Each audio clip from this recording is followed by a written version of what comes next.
Good afternoon, everybody. Thank you for those of you who've come here to Lancaster Gate for today's meeting, and thank you to those who are joining online. My name is David Fraser-Harris. I'm the Regional Secretary General for the Middle East for the Universal Peace Federation, and I'll be serving as moderator for this afternoon's sessions. Our location is the headquarters of UPF Europe and the Middle East, and we have representatives, but you will see that we are a joint program combining the work of UPF and the Afghan Peace Dialogue, which is the main focus of today's meeting.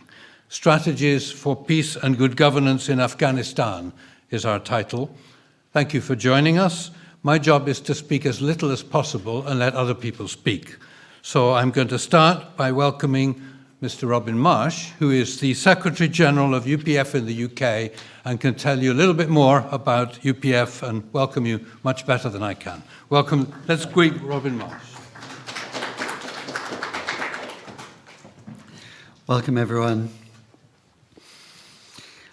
It's actually Universal Peace Federation is quite difficult to define in one or two phrases because it's universal. So last week we had Miss Colombia come here. In November we had Elimination of Violence Against Women, our event in Parliament. Then we also had an interfaith program in November. We've had programs about DRC, Congo. We even had people Skyping or by Zoom from different parts of Congo in the European Parliament. So we're very diverse. And I think this phrase of we want to be one family in the loving embrace of our Heavenly Parent, our God, our deity, Allah, we want to have this one family so that we can all embrace each other. And Habib was talking about being an umbrella in Afghanistan, so everyone could be protected within Afghanistan. In a sense, we want to have this umbrella on the whole world so that we all live in peace and live with happiness. Purpose of life, we feel, is joy. So we should be living in joy, enjoying our families, our friends, and enjoying life together. Sadly, the world isn't like that, so therefore we have a lot of work to do. But it helps us to make a broad mind. And when you understand the concerns, the thinking, the culture of another people, another part of the world, then your mind becomes bigger, your heart becomes bigger, your thinking becomes a little bit deeper. So since Universal Peace Federation, through promoting this coming together of different cultures, coming together of different peoples, religions, of nations, of colors, then we can create this one family. And families are not always peaceful. You may have these arguments and so on, but actually through this rubbing together, even arguing sometimes, but making up, we become close in heart. We become where we would hate to do anything which would hurt someone else. We'd hate to live with the shame, the debt of it.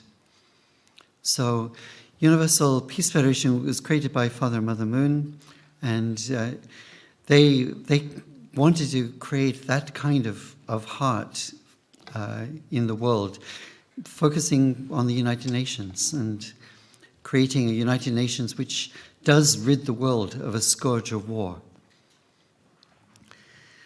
In this time, we love to bring people together for dialogue and help them to learn to respect each other, to love each other, and to respect each other's views.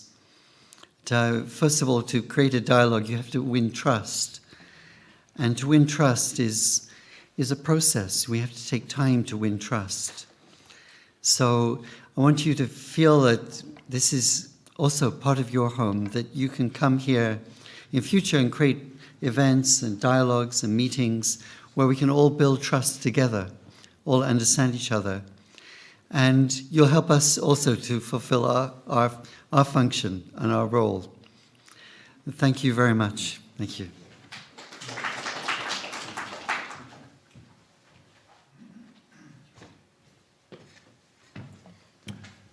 Thank you, Robin, very much. I'd like to invite now a second speaker to give greetings and welcome. The second speaker has spent many years in the past working in the headquarters offices of Universal Peace Federation, so he knows how we function very well.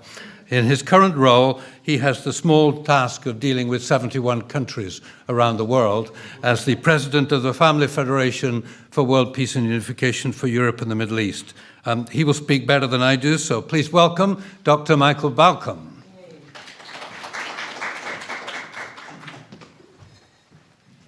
Thank you, David. Well, good afternoon, everybody, and welcome to our headquarters here in London at Lancaster Gate, which the Family Federation shares together with the Universal Peace Federation. It was a gift of our founder almost 40 years ago now. And as Robin and David both said, you are very welcome here anytime. Please come back. You know, for the last 40 years, more or less, there's always been a place in my mind, a little bit at the back, aware of the conflicts and the struggles in Afghanistan. I've never been there. But when I was living in London in the 1980s, a much younger man, the narrative was a lot about the Soviet invasion of Afghanistan and the heroic resistance of the Mujahideen, the freedom fighters. A few years later, when I was living in New York in 2001, particularly on September 11th, I was in New York City that day, suddenly the narrative changed. Now, Afghanistan was about Al-Qaeda and Osama bin Laden. A few more years later, and the narrative changed again to the Taliban, and then it wasn't the Taliban, and then it was the Taliban again. But I'll be honest with you, even though I knew I should understand more, I didn't understand very much, and it didn't seem particularly relevant to me until one day in 2009, our eldest son announced to us that he was joining the US Marines. And I asked him why, and he said it's very simple. I heard that in Afghanistan and other countries, women were being prevented from going to school, to study, and sometimes even being disfigured if they tried to resist. And I feel I should do something to stop that. Well, like many a young man, you know, the ideas that he had and the reality of what he could do were quite different. But as it happened, he was never called to combat, so we were grateful for that. But I can tell you, during those years, we were very interested in Afghanistan and what was happening. And then our attention moved on. In 2012, our founder, Dr. Sun Myung Moon, Father Moon as he was referred to, suddenly called together an impressive group of ladies in his homeland of Korea, and he encouraged them to form an entirely new peace organization, which he called, a bit controversially, the Able Women's United Nations. Now, in his speech that day, which turned out to be his last speech on earth, because as it happened, he ascended to the spiritual realms just 6 weeks later, he said his use of this biblical term was really quite intentional. He said humanity's always been faced with choices, the choice between peace or war, violence or kindness, confrontation or reconciliation. We've always had that choice, but unfortunately, in a history that has, after all, largely been dominated by men, we've always chosen the wrong choice, again and again and again. And the crime of Cain has been repeated. And he said that the cause of peace, whether it's in Afghanistan or anywhere else, we make a mistake if we think that it's somebody else's concern. Some distant organization like the United Nations, or a government, or a parliament.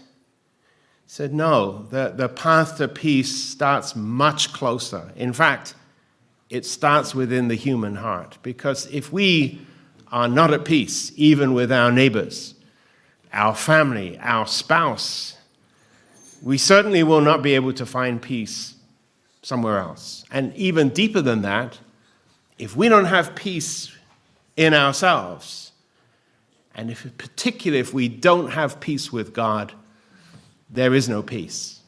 3,000 years ago, the Jewish prophet Jeremiah said, "They say peace, peace, but there is no peace."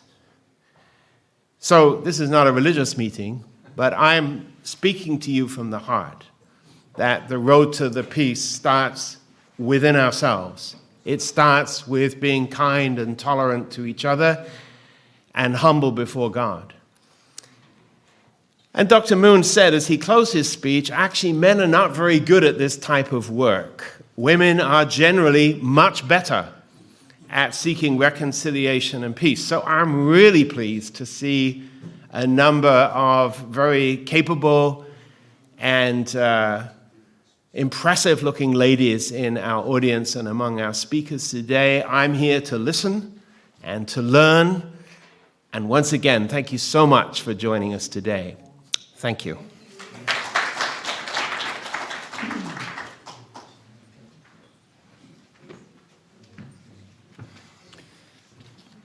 Thank you very much, Dr. Balcom. Now, this meeting happened because of good work in France. So, the man who's behind that good work is just walking out of the room, but I hope he's coming back. Because I'm going to ask in a moment Mr. Patrick Juan to introduce the founder and director of and the president of the Afghan Peace Dialogue movement. So please welcome from UPF France, Mr. Patrick Juan. Thank you. Ladies and gentlemen, bonjour. No, good afternoon. So nice to be here in London. I love London and Londonese. So I've been working with Reza, the president of the Afghan Peace Dialogue, just a few months, but we did so many activities in Paris. Then we thought we cannot stay in France, in Paris, it's not enough. Let's go to London. So that's why we are here. So I want just to introduce Reza Jafari, sorry. So Reza is the president of Peace Dialogue, Afghan Peace Dialogue, sorry, put my glasses. Also is the president of Children of Afghanistan and Worldwide. He's the director of the Cultural Center, France and Afghanistan, the director of the Media Bina TV, just created a few months ago, I think 2 months. So also ambassador of peace and director of the Cultural Council of World Hazara. So he has many titles, but I have to say to you, he's very capable and nothing stops him. So he's a brave young man and with a good-hearted person. So please welcome Reza.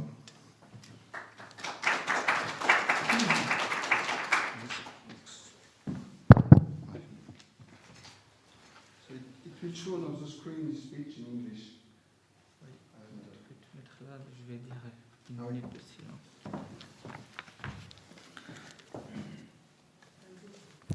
Hello, everybody.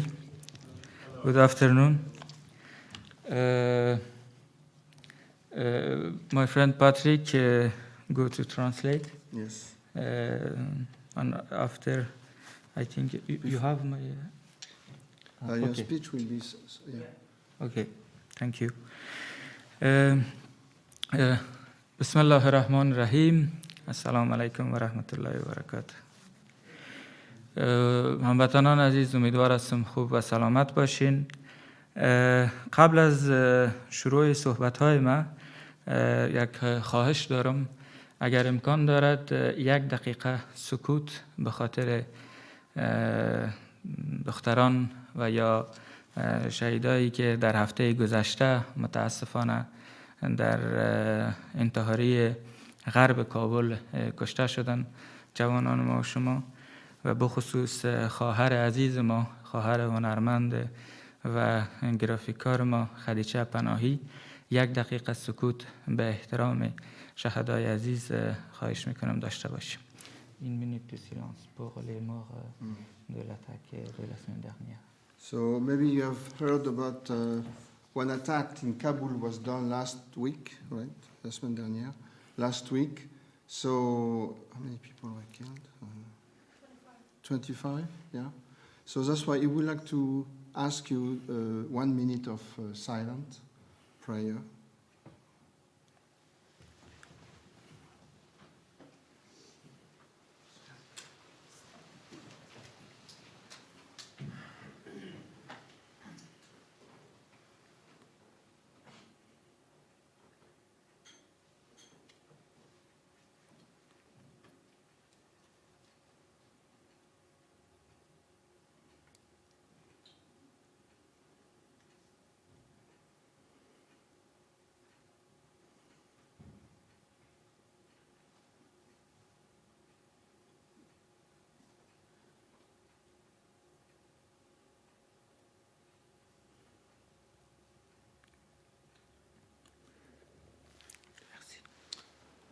Merci.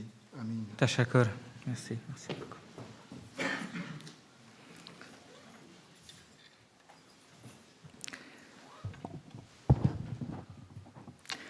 با سلام و سپاس از تمامی افرادی که در راستای برگزاری این برنامه تلاش کردند و سلام دیگر به تمامی مهمان‌هایی که در این برنامه حضور یافتند. بسیار معذرت می‌خوایم، با ماسک صحبت می‌کنم، کمی مریض بودم، امیدوار هستم صدایم خوب برسد به سالن. ما از حضور شما در کنفرانس استراتژی‌های صلح و حکومتداری مطلوب در افغانستان بسیار خرسندیم. این کنفرانس با حضور شخصیت‌های برجسته، همچنان وزیران پیشین، سفیران، نمایندگان مجلس، رؤسای انجمن، خبرنگاران، فعالان اجتماعی، کارشناسان، فعالان صلح و اعضای جامعه مدنی برگزار می شود. حضور شما در این کنفرانس نشان دهنده تعهد و اراده شما برای همکاری در یافتن راه حل‌های پایدار در زمینه‌های آشتی ملی، حکومتداری مطلوب، مشارکت زنان و بخصوص جهت دستیابی به صلح در افغانستان است. از همه شرکت کنندگان برای حضور و تعهدشان به خاطر صلح در افغانستان یک بار دیگر صمیمانه تشکر میکنم. امیدوارم این کنفرانس به عنوان فرصتی برای تبادل تجربیات بین شرکت کنندگان عمل کند. من مطمئن هستم که بحث‌ها و گفتگوهای امروز ما را کمک می‌کنند در درک بهتر از چالش‌های مربوط به صلح در افغانستان. برنامه حاضر با هماهنگی سفارت صلح که خانه سازمان جهانی صلح در لندن هست و گفتمان صلح افغانستان تدوین شده است. جریان سیاسی گفتمان صلح افغانستان پس از سقوط دولت جمهوری اسلامی افغانستان و روی کار آمدن گروه طالبان تشکیل شده است. واگذاری افغانستان به طالبان در همان آغاز فجایع انسانی زیادی را به بار آورد و پس از تبعید نسل جدید افغانستان به سایر کشورها با تداوم فجایع انسانی در افغانستان تصمیم گرفتیم تا با بررسی مستمر مسائل مربوط به کشور به صورت منسجم و تحت عنوان گفتمان صلح افغانستان به نیازمندی‌های سیاسی، اجتماعی و حقوق بشری افغانستان بپردازیم. من نیز به عنوان بخشی از نسل نوین و فردی افغان فرانسوی تا امروز در راستای نیازمندی‌های افغانستان و حقوق بشری با دولت و ملت افغانستان همکاری‌های لازم را داشتم. کمک‌های انسانی چشمگیری را با حمایت جامعه جهانی به مردم کشور در زمان جمهوریت اختصاص داده بودیم و در این راستا اولین کلینیک صحت روانی و مکاتب زیادی را در نقاط محروم افغانستان تأسیس کرده. در اروپا نیز در بخش مهاجرت و سیاست‌های فرانسه به عنوان نماینده و سخنگوی مهاجرین افغان در فرانسه سهیم بودیم و خوشبختانه توانستیم زندگی بیش از 10,000 مهاجر افغان و مهاجرین از سایر کشورها را تغییر دهیم. در ادامه فعالیت‌های گفتمان صلح افغانستان در رابطه با بررسی مستمر مسائل افغانستان از طریق گفتگوهای مستقیم با طالبان، برگزاری کنفرانس‌های بین المللی در رابطه با احیای مذاکرات بین الافغانی و نشست امروز نیز در رابطه با بررسی شرایط افغانستان و نقشه راه برای دسترسی به حکومتداری مطلوب در آینده افغانستان می باشد. تاکنون گفتمان صلح افغانستان با در نظر داشت اژندای منشور گفتمان صلح میزبان کنفرانس‌های ملی و بین المللی در رابطه با افغانستان بوده است که چندین نشست بین المللی آن در پارلمان فرانسه و سایر آدرس‌های معتبر بین المللی با موضوع افغانستان برگزار کرده است. مسئول این گفتمان و نماینده‌های آن به عنوان سفیران جهانی صلح با نماینده‌های دولت پیشین، جبهات مخالف طالبان و شورای مقاومت ملی برای نجات افغانستان در کشور ترکیه نیز به صورت مستقیم گفتگو داشته است. نتایج تمامی برنامه‌ها به عنوان خواسته‌های ملی و بین المللی و به عنوان پیش شرط‌های احیای مذاکرات صلح بین الافغانی برای دسترسی به دولت مشروع در افغانستان با آدرس‌های طالبان ارائه شده است. می توان چنین گفت که تمامی جریان‌ها و اقشار مردم افغانستان خواستار مذاکرات مستقیم، صلح و عدم تکرار جنگ برای نجات افغانستان و وضعیت کنونی می باشند. اژندای زمانی و اجرایی گفتمان صلح افغانستان در حال حاضر بر اصل تفاهم بر احیای مذاکرات بین الافغانی قرار دارد و به عنوان آخرین گام در رابطه با آدرس‌های سیاسی و حقوقی افغانستان در خارج از کشور می باشد که با در نظر داشت شرایط سیاسی افغانستان به صورت بی‌طرفانه از طریق گفتگوهای مستقیم ملی و بین المللی با آدرس‌های حقوقی مرتبط با مسائل افغانستان و منطقه عمل می کند. در این رابطه تأکید گفتمان صلح افغانستان بر انسجام گروه‌های اجتماعی، احزاب سیاسی و نهادهای حقوق بشری و مدنی است. پس از گفتگوهای مستقیم و ارائه نقشه راه، گفتمان صلح افغانستان توانسته است شبکه گسترده را در بین جامعه دیاسپورای افغانستان تشکیل دهد. با بررسی نظرها و رویکردهای سیاسی، گروه‌ها و احزاب، تمامی آنها بر عدم جنگ تاکید دارند و خواهان رسیدگی به اوضاع غیر انسانی در افغانستان از طریق مذاکرات مستقیم می باشند. بدیهی است که ارزش‌های حقوق بشری، حقوق زنان، آزادی‌های اجتماعی و مدنی، وجود قانون اساسی، اصل دموکراسی و روی کار آمدن دولت مبتنی بر انتخابات و اجرای دموکراسی خواسته تمامی اقشار مردمی افغانستان و آدرس‌های حقوقی است. ما معتقد هستیم که جمعیت جوان و تحصیل کرده افغانستان که تعداد زیادی از آنها اکنون کشور را ترک کردند و تعداد فراوانی از آنها در داخل کشور به سر میبرند، این جوانان توانایی ایجاد شرایط مطلوب را دارند و می توانند در تشکیل یک دولت موقت فراگیر برای حرکت به سوی شرایط مطلوب مؤثر باشند. ما از کشورهای منطقه و قدرت‌های بزرگ می‌خواهیم که اشتباه حضور نظامی و دخالت سیاسی در افغانستان را تکرار نکنند، بلکه بر اساس اصول بین الملل در فرایند مذاکرات صلح به ما کمک کنند.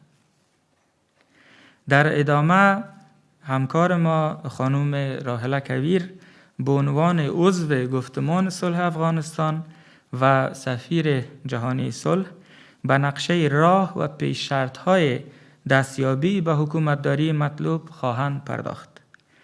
در نهایت با عنوان مسئول گفتمان صلح افغانستان و سفیر صلح از سازمان جهانی صلح تشکر ویژه می‌کنم برای کمک‌ها و برگزاری این کنفرانس.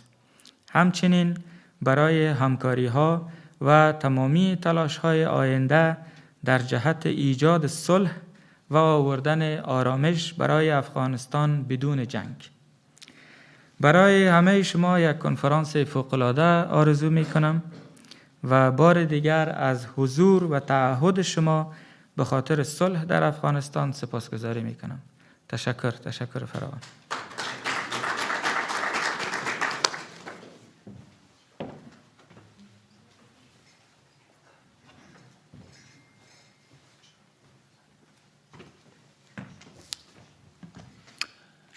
Thank you very much, Mr. Reza Jafari.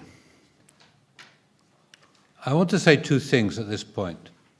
First of all, we have two parts to our session this afternoon. The second part will include a panel discussion and an opportunity for questions from those of you who came here today. So there'll be more chance for interaction in the second part of our program. The other thing I'd like to say is, you have just heard speech in the native language and seen a very well-prepared speech, which we have read. But something that does not come over with that is the energy, spirit, and vision of the writer.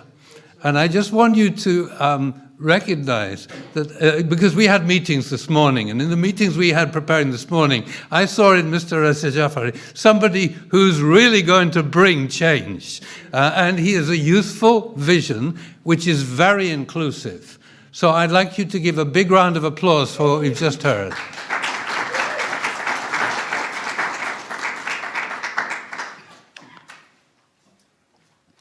Our next speaker, actually, I'm going to read, I don't always do this, but I'm going to read the little bio I've been given because I love the last sentence. Wait for it. Dr.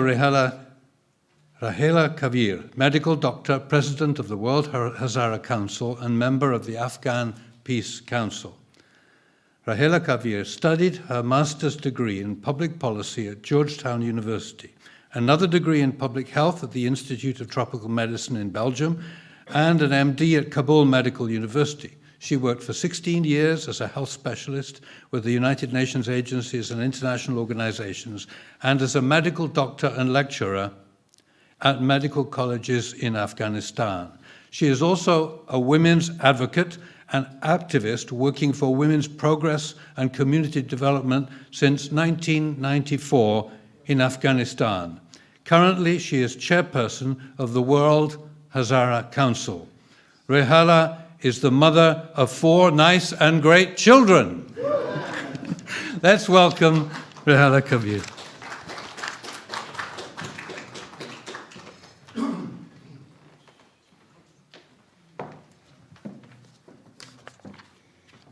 Salam. Hello, brothers and sisters. I would like to express my gratitude and appreciation for conducting this initiative for peace in Afghanistan and future of Afghanistan. Thank you, Universal Peace Federation and Afghan Peace Dialogue. I would like to talk about Afghanistan peace negotiations. I understand that peace and tranquility are the utmost desire of every Afghanistan people. They are tired after 45 years war. However, the question remains how to build peace, democracy, the rule of law, and a responsible government in Afghanistan. In my view, peace does not come from just ending the war. The ideal situation is one where everyone should feel safe and secure with equal rights and responsibilities under the law. Everyone should obey and respect the law, and the law of the land should respect and protect its followers. Every gender should have the right to go to school. Every gender should have the right to work and have access to work opportunities. Every gender should be free to live the lifestyle they choose. No one should be threatened or discriminated against because of their language, ethnicity, locality, religious belief or non-belief, political opinion, or gender identity. This ideal situation cannot be obtained without establishing a legal body to produce the law, a responsible government to implement the law, and institutions to educate the people about the law and their legal rights and responsibilities under the law of the land. Peace and good governance are correlated to each other. At the same time, the result of a failed government, which cannot provide social and economic security to the people, is violence, conflict, and poverty. Now it's a big question how to end several decades of war and conflict in Afghanistan and move towards a peaceful future as a democratic and well-governed nation. While descending into a war is much easier and quicker, ending a war and establishing peace may be a long process. To end the conflict, a step towards sustainable peace and become a democratic nation, we should analyze the cause of the conflict and the context for existing challenges to sustainable peace. Since August 2021, Afghanistan has faced multiple crises: humanitarian, social, economic, financial, and political. There are many problems and challenges in Afghanistan and the surrounding region that should be discussed and analyzed. Here, I'm focusing on two of the domestic crises, the political and security issues, which are the core problems.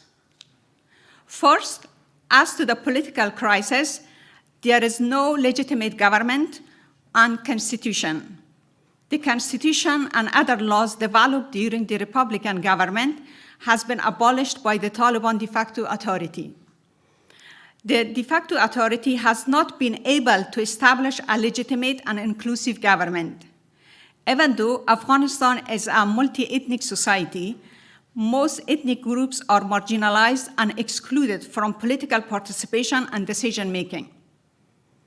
Women have been faced to a new form of apartheid, which is gender apartheid. Second, as to the security issues, currently there is no open war. However, peace requires more than just absence of war. People need social and economic security. However, fear, anxiety, and threats are common and daily practices by the Taliban regime against the common people. In the absence of expression, in the absence of human rights elements, how can the people feel secure? Freedom of expression is severely suppressed by the de facto regime. Women and journalists, civil activists, and former soldiers are imprisoned, disappeared, and mysteriously killed. Women are prohibited from their essential rights. Currently, girls and young women have been arrested and imprisoned because they must cover completely. Hazara people are not only condemned socially and economically, but are also subjected to individual discrimination, persecution, target killing, and forced displacement. What is the desired situation? Afghanistan can be a peaceful country in the future. Peace building is a process, and democratic values are the basis. I propose to consider two primary phases with several steps to reach our goal. Phase 1, building relationships between the Afghan people and the international community. Phase 2, establish a legitimate and inclusive government.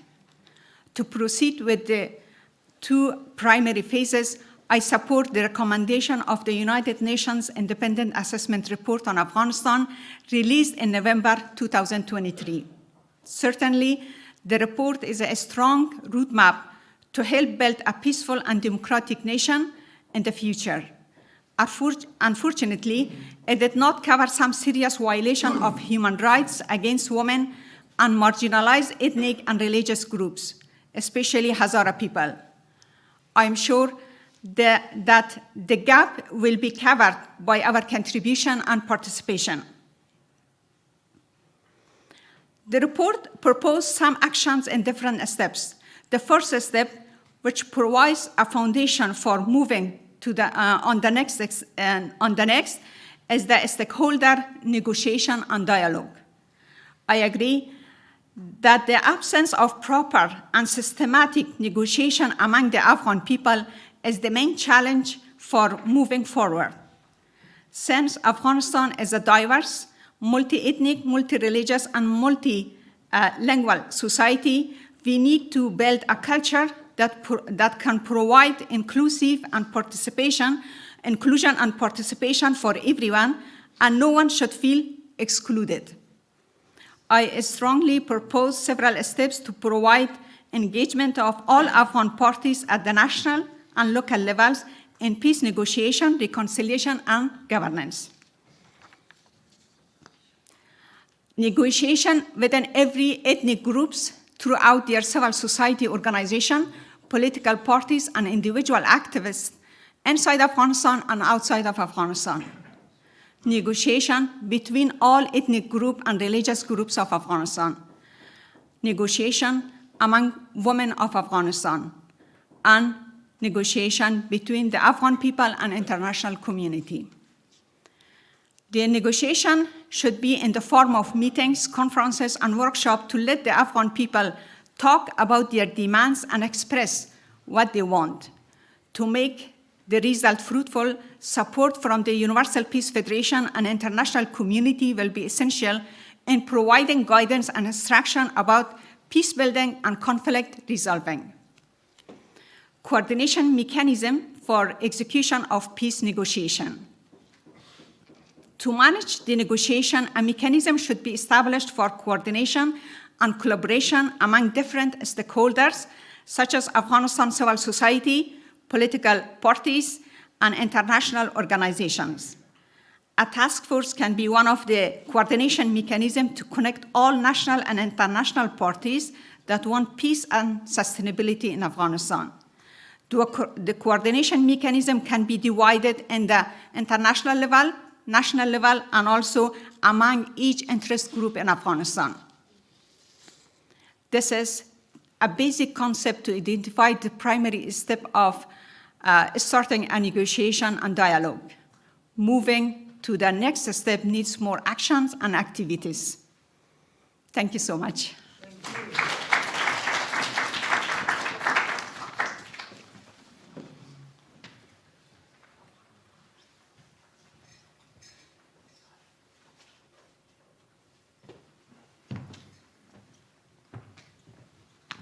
Thank you, Dr. Rahela. Before she leaves the room, one more round of applause. I almost didn't catch her.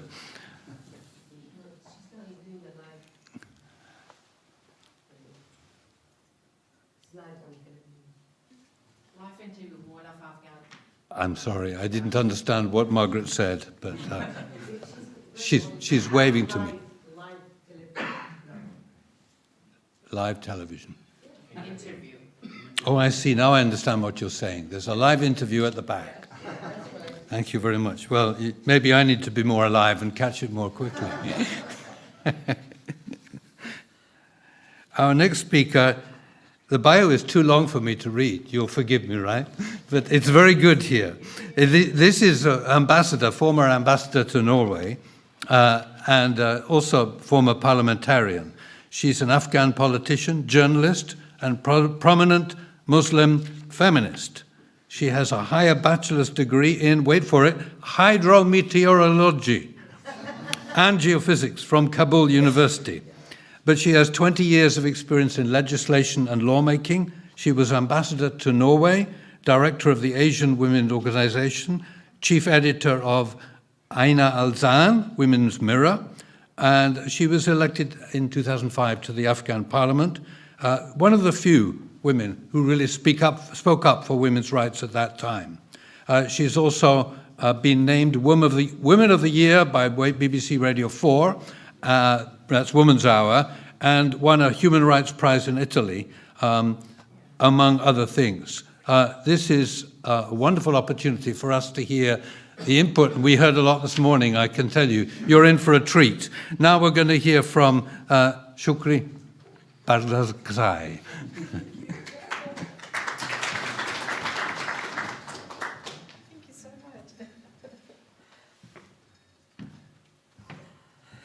Good afternoon. Bonjour. و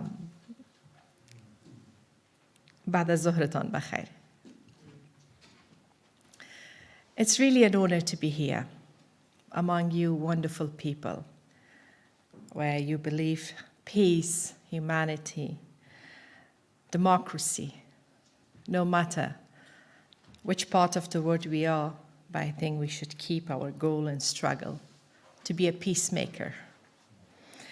I must say thank you so much for Mr. Reza Jaffrey, Afghanistan Peace Dialogue, and of course the Universal Peace Federation for the opportunity. They asked me to share my life story and my experience with you. It's a bit difficult, tough, impossible to believe and hard to say. This is not only my life story, but this is mostly Afghans, and particularly Afghan women. This is the story of the nation where we are peace lover. Peace become a dream for us. And I hope that dream will come true one day, hopefully soon. But fortunately, peace was being imposed on us, not as a process to be accepted, but as a project to just shift power. In 1986, just recently, the peace process under the name of Geneva process started between Mujahideen and the, at that time, government. And as a result, in 1991, just the shift, the Dr. Najib regime was to the Mujahideen, where later on, it was just shift of power. That's why the absence of peace process. And as a result was civil war in Afghanistan and the Taliban regime. The second peace process, under the name of process, which is project, was started in 2010, the actual one. And later on it get name of Doha process. What is end? In 2020, 29th of February, they signed an agreement under the name of Doha Agreement between Taliban and the United States of America. A large number of countries was clapping for that. And as a result, collapse of whatever was the achievement people of Afghanistan and their international allies to the hands of Taliban. I have to say about me, I lost during my 5 decades of life, half a century. I'm a woman with a half a century. That's why it's a bit long bio. I lost my 2 kids during the war, during the Civil War. I've been targeted I survived actually, for a suicide attack in 2014. And I've been witness of 5 different type of state, kingdom, and then republic, and then democratic, and then Islamic, and then Emirates, with 11 head of government. That's a lot. That is a lot. And each of them come with their own notes. Most of those notes was been dictated, and they just read it to the nation and to the people. I believe inclusive peace process is possible. We can reach that dream. We can make a better Afghanistan for our kids and grandkids.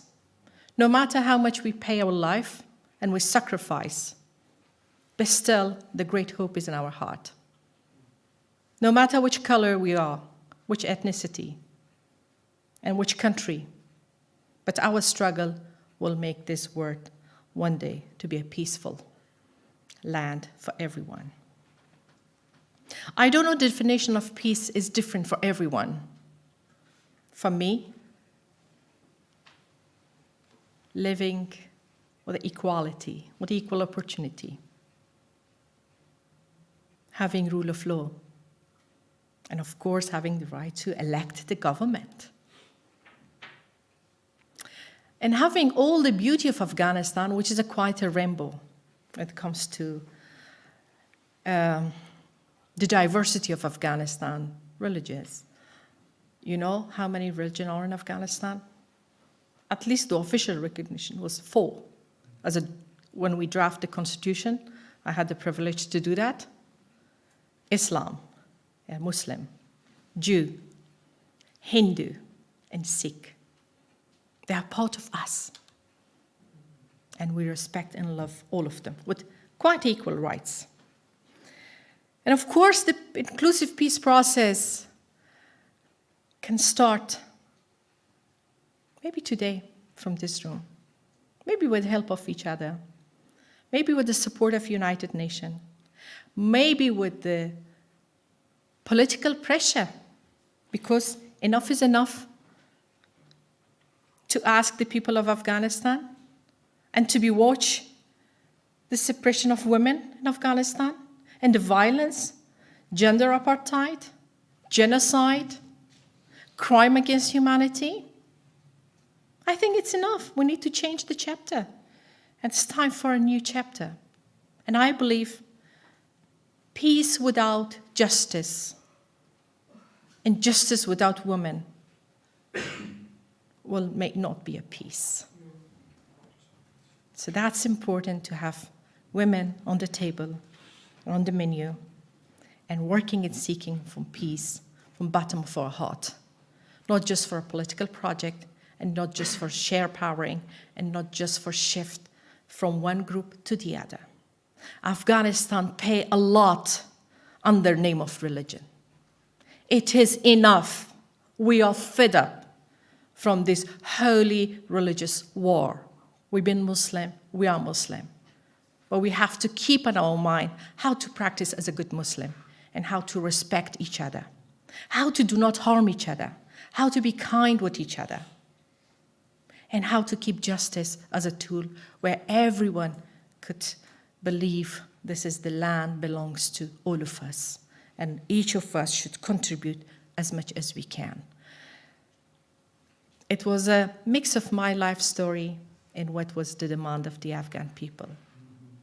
I want each of you to echo the voice of the nation where today don't have our rights and voice to say.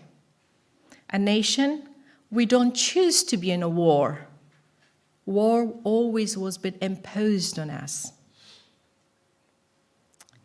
By all means, I don't know why we are fighting. It's really useless to see, after all this sacrifice was been made, still, especially the recent, after 20 years, $2 trillion was been spent. More than 5,000 foreign soldiers was been killed, and more than 85,000 Afghan soldiers lost their life, and more than 45,000 civilians was been killed just to replace Taliban by Taliban. That's not peace. That's not justice. Let's put our hand together and make a different Afghanistan and different interpretation of peace. Thank you so much.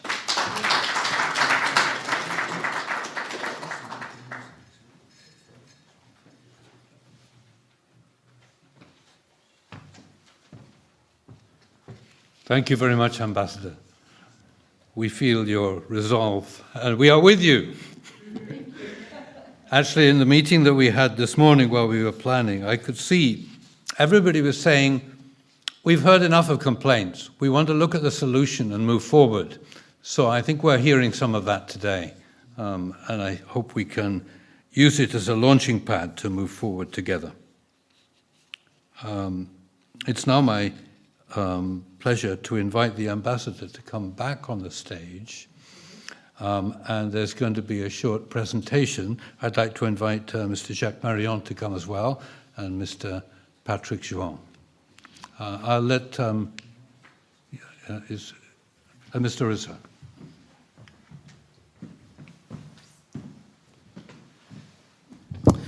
Well, as Mrs. Ambassador said, there's no peace without women, and that applies to Afghanistan.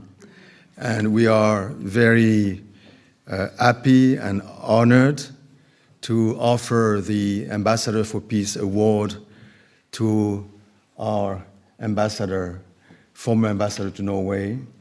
UPF has a large network of ambassadors for peace around the world, tens of thousands. Some of them are heads of state, some of them are teachers, some of them are parliamentarians, religious leaders. They come from all fields, all professions, but they have one thing in common. They believe in peace and they want to work for peace. And so we are very honored to offer you, Mrs. Ambassador, this award, because we believe that, and we hope you can really be an ambassador of peace to Afghanistan, and we want to support you for that. So we offer you this award. Let me read the content of the award. Ambassador for Peace, Universal Peace Federation. The Universal Peace Federation acknowledges as ambassadors for peace those individuals whose lives exemplify the ideal of living for the sake of others, and who dedicate themselves to practices which promote universal moral values, strong family life, interreligious cooperation, international harmony, renewal of the United Nations, a responsible public media, and the establishment of a culture of peace. Transcending racial, national, religious barriers, the ambassadors for peace contribute to the fulfillment of the hope of all ages, a unified world of peace wherein the spiritual and material dimension of life are harmonized. The Universal Peace Federation is proud to hereby recognize as an ambassador for peace, Ambassador Mrs. Shukriya Barakzai.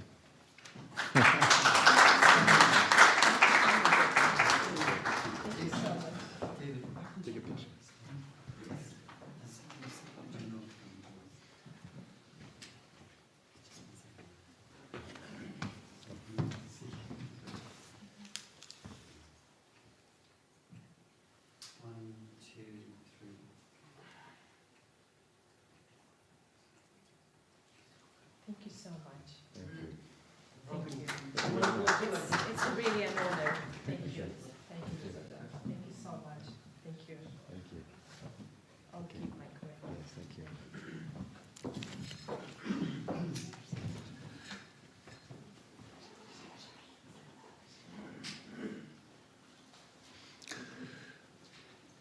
So I don't know how many ambassadors are also ambassadors for peace, but this time we have a double ambassador. We're now going to see a short video introducing the work of the Universal Peace Federation. So please enjoy this video.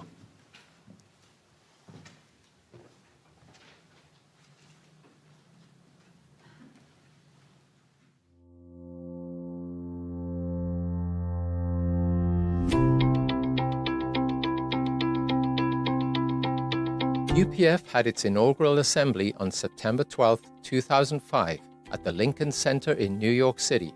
Reverend Sun Myung Moon delivered the keynote address. In closing, I ask you to devote your best efforts for the development and the success of the Universal Peace Federation. Thank you. Thank you.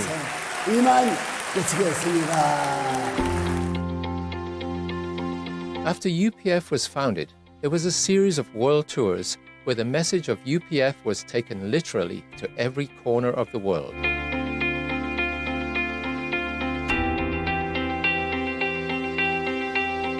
That it is time for all nations and religions to break down their barriers. Through this, the era of one family under God will arrive and last forever.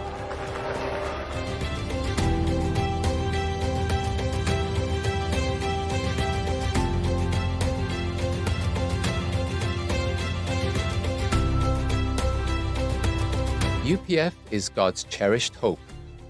The founders spoke repeatedly of an international peace highway connecting the world from Santiago, Chile to London, across the Bering Strait, what has come to be known as the Peace Road, and a vision for a renewed United Nations.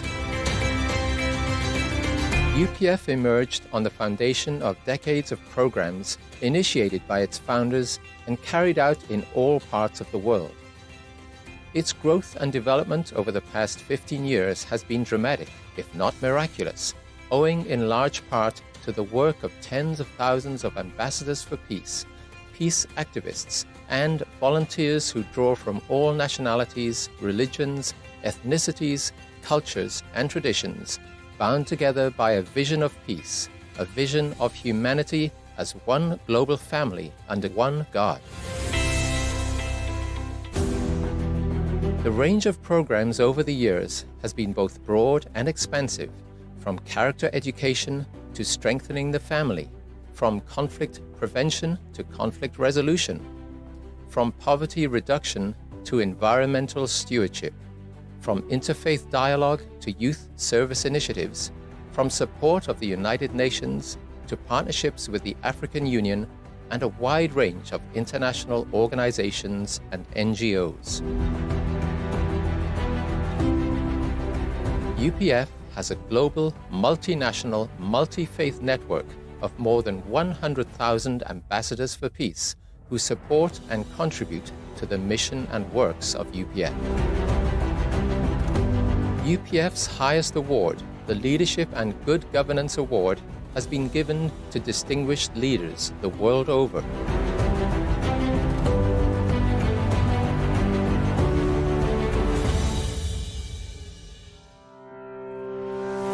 The World Summit Series is UPF's flagship program involving the highest level of leaders from around the globe, including current and former heads of state and government, to address the critical challenges facing humanity. Very appropriate that we're here on the 100th anniversary of Reverend Moon's birth, because out of the devastation of World War II and the Korean War, he and his bride found the courage to dream that they could achieve something. And it is amazing what they have created together. Programs have been successfully held in Korea, the USA, Senegal, South Africa, Nepal, Cambodia, and other nations. The most recent structural innovation within UPF has been the creation of a set of associations dedicated to collaboration among leaders from various fields. These pillar associations are: the International Summit Council for Peace was initiated by UPF co-founder Dr. Hak Jahan Moon in 2019 on the occasion of World Summit 2019 in Seoul, Korea. ISCP is an international network of current and former heads of state and government. The International Association of First Ladies, IAFLP, a project of the ISCP, affirms and uplifts the unique role of First Ladies in contributing to peace and development. IAFLP brings together current and former First Ladies from throughout the world, drawing upon their experience and wisdom as women leaders and as role models who serve their countries in significant ways. The International Association of Parliamentarians for Peace, IAPP, is a worldwide association of parliamentarians which provides a forum to bring their experience and wisdom to bear in the search for solutions to our world's problems. UPF maintains that any successful strategy for peace must take into account the spiritual dimension of our human identity, experience, and interactions. Based on this worldview, UPF initiated the Interreligious Association for Peace and Development, IAPD. The International Media Association for Peace, IMAP, represents a worldwide professional network of journalists who support a socially responsible and moral media. IMAP recognizes the vital role that journalists play in providing objective reporting to foster an informed citizenship. The International Association of Academicians for Peace, IAAP, is a global interdisciplinary academic initiative aimed at contributing toward the realization of a world of lasting peace. IAAP is dedicated to building professional networks for academicians to foster a world of peace. The International Association for Peace and Economic Development, IAED, affirms the role of businesses, business leaders, and investors to make the world a better place.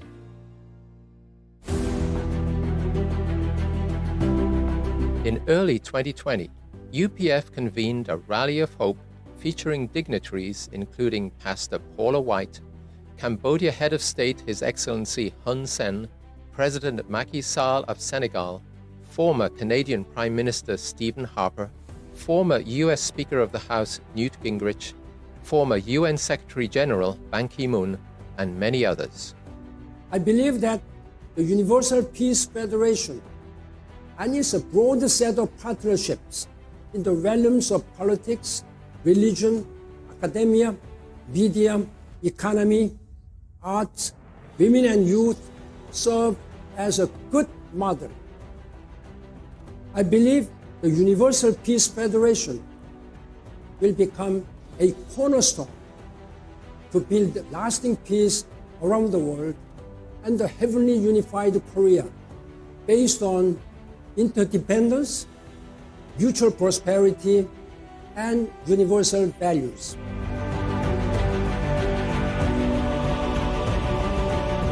Celebrating 15 years, UPF will continue to grow through service, dialogue, and collaboration, guided by its spiritual and moral vision of one family under God.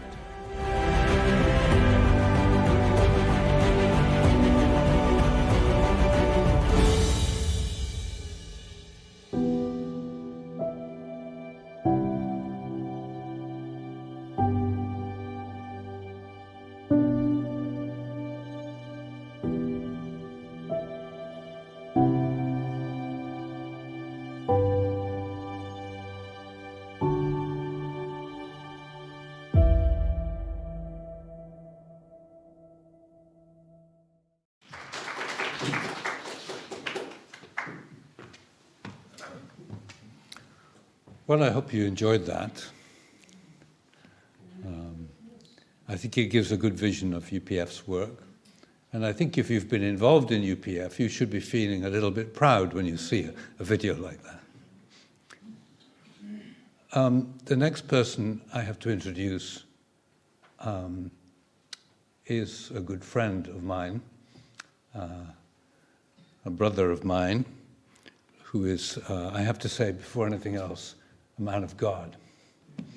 I'm going to introduce the chair of the Universal Peace Federation in the Middle East, who has spent many a year in Afghanistan, and you're going to hear about that from him. But this is the one that I'm inviting at this stage. That's right?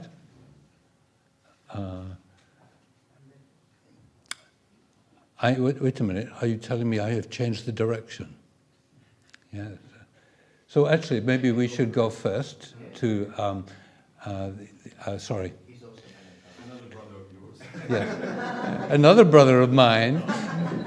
Okay, in that case, I have to introduce my real boss of bosses, the one who runs things in Europe. And this is, he's also come from France, and you have to apologize for my confusion here, but please give a big welcome to the co-chair of Europe and the Middle East, UPF, Mr. Jacques Marion.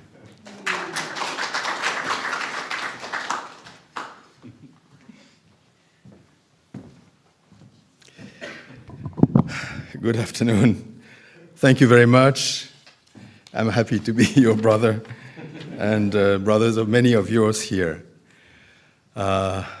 It's very great and significant to open this year with a meeting for Afghanistan.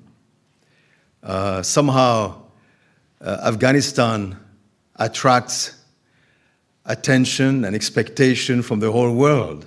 Whenever you speak about Afghanistan, the whole world is moving because the whole world was involved in Afghanistan for good or bad, but somehow was involved. So that's part of it, the history of Afghanistan, but also, I'm sure, and I can see that more as we meet, the spirit of the people of Afghanistan that somehow gives such, power, I think.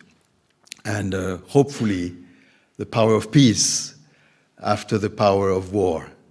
And that's what we hope for this 2024 year.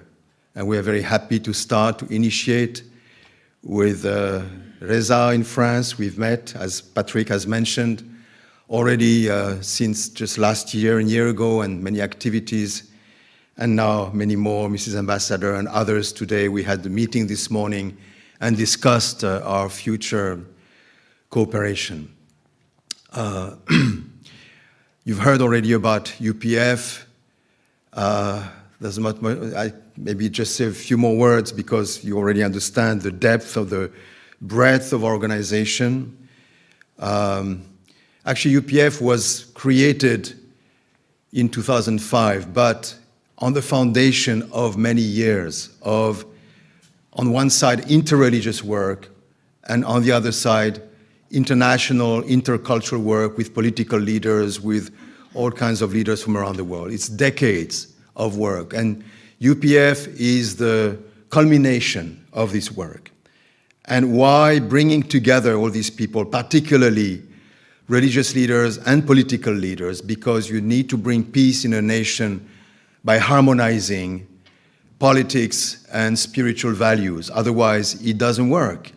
And particularly, you mentioned about, Afghanistan and the role of religion, and sometimes religions actually, unfortunately, are the cause of many wars. And we can see today, we were talking just before, so many conflicts today around the world. And not only in Afghanistan, but of course here closer to us in Ukraine, in Gaza, and so many other places. And many of these conflicts have a religious element. We cannot say less than that. And so that's why it's so important to try to solve this. And when we began this new century, I believe our founder, who was a man of great intuition, and sense of the future. Our founder gave a speech in 2000 at the turn of the century at the United Nations building in New York with many top-level VIPs around him. And then he proposed, he said, we have to make a new UN. We have to renovate the UN, because if we think about the UN's work in the past 50 years in the 20th century, it's done great things, but not enough. And obviously now today we can see the UN is not able to really prevent the wars. And so that's why he said this is a time when we need a complement to the Security Council, working with political leaders whose main focus is often their own self-interest, their country's self-interest. So we need to bring into the UN some people who can have the value of the global world. We are in the globalization era. We need a committee of people who can think globally. This should be religious leaders, education leaders, cultural leaders who represent different religions. Each religion, big or small, should be represented. And they should work together like the mind and body. That is one of our main, I would say, it's our flagship project and proposal that we think should be applied in the UN, and we want to apply it, of course, in different parts of the world. And I think this is also important for Afghanistan. And this is why you can see in many of our meetings, we invite not only political leaders or intellectuals or others, but we invite also religious leaders. And they come together because we want to show, unless you come together and are willing to work together beyond dogmas, but really focusing on ethics, the ethics of religion, learning to live together as one family under God, as we said. Because God is not inside the religion. God transcends the religion. God is beyond the religions.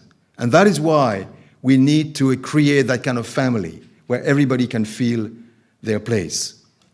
So this is one of the very important aspects of Universal Peace Federation. And just another point I want to make. When he made this, inaugurated, you saw in New York in 2005, our founder also wrote calligraphy, because he was a great calligrapher in Chinese character, that the principle of Universal Peace Federation, the fundamental principle is living for the sake of others, living for the greater good. And that is so important for us, because unless you really do that, unless you live for the greater goal, that means you reach out to the higher purpose, you cannot solve problem. You cannot solve problem. You know, our founders themselves, they started from the bottom. They were in Korea. Korea was a very, very poor nation, colonized by Japan. They suffered a lot, as you probably know, for many decades under Japan, and it was very poor. But both our founders were born is what is North Korea today. It was not North Korea at that time. It's the northern part of Korea. Because of the war, they had to leave. They had to actually take refuge. They were refugees to the south. They escaped. Our founder, Reverend Moon himself, went 6 times to jail, 6 times in his life, by the North Koreans, by the Japanese, by the South Koreans. Even in America, he was misunderstood. So, they went through the course of refugees. And we talk about refugees, and many of you are refugees here. And they had a life of refugees. And I understand you can identify with his life, because from that kind of life, he built up a worldwide movement. And not only he built up a worldwide movement, but he went to every country's leader who persecuted him, and he managed to reconcile, embrace with Kim Il-sung, with the Japanese. The Japanese were the worst enemies of the Koreans. But in our organization, the strongest chapter is Japan. Why? Because, they felt in Reverend Moon the love for Japan. Reverend Moon was tortured by the Japanese, but somehow he not only forgave, but he invested his heart for Japan. And so the Japanese people loved him. And he did that with every one of these former enemies, whether they are Americans, whether it's Kim Il-sung himself, or South Koreans.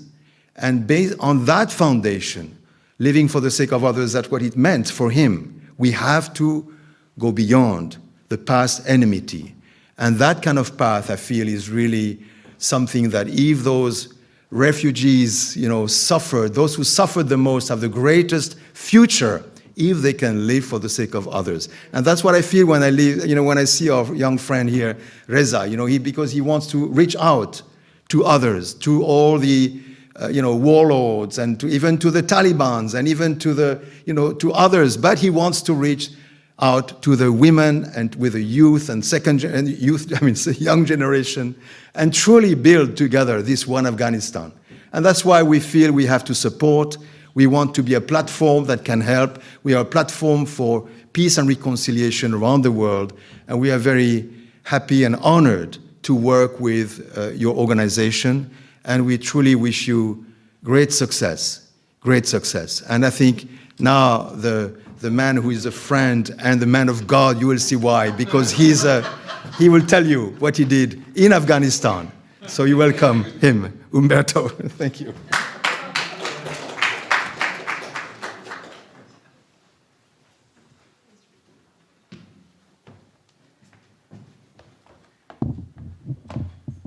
Thank you. Bismillahirrahmanirrahim. Assalamu alaikum wa barakatuh. Thank you. Actually, I'm very emotional this moment.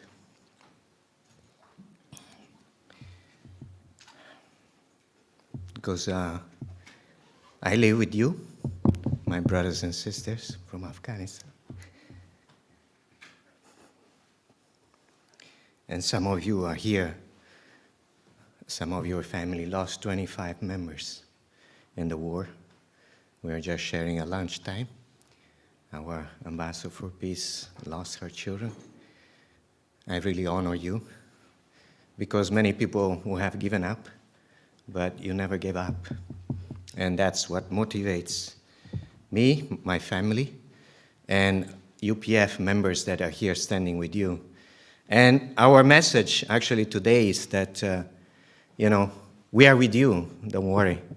Because in conflict, the worst thing that can happen is that when people say, oh, we don't know what to do, find your own way, right? So that's what's happened in many of my friends in Afghanistan, that I need to leave behind, but I didn't want to leave Afghanistan. I told my bosses, I say, I don't want to leave Afghanistan. I saw them in front of my eyes. In 2000, that was 1996. I was there with my family, with my children. We are committed to help Afghanistan. Actually, Father Moon and Mother Moon, they told us, why not you go there? Why not you just help your brothers and sisters? So me and my wife said, okay, we'll do our best. But, that was not easy. We went into a conflict. We were underground, and we didn't know what to do. We had, actually, the Taliban's headquarters at that time was just beside my house. Saidabad, Takahana. Our sister here, Marcel, was telling me she's also from Takahana. And, but what's happened at that moment, 700 people died within 3 days. And they were all on the street. We were listening to these reports because we are hidden underground, but we heard that they're bringing trucks to take these bodies away. But I told my Afghan brother, I say, we should go and see what we can do. So we went out, and I saw with my own eyes all these bodies on the street, actually. There was almost no space to walk. So I promised to God, I say, this is my brothers that are killing each other. Brothers are killing brothers. And I will give my life to help them. So today, actually, I feel so strong. I want to really apologize to you.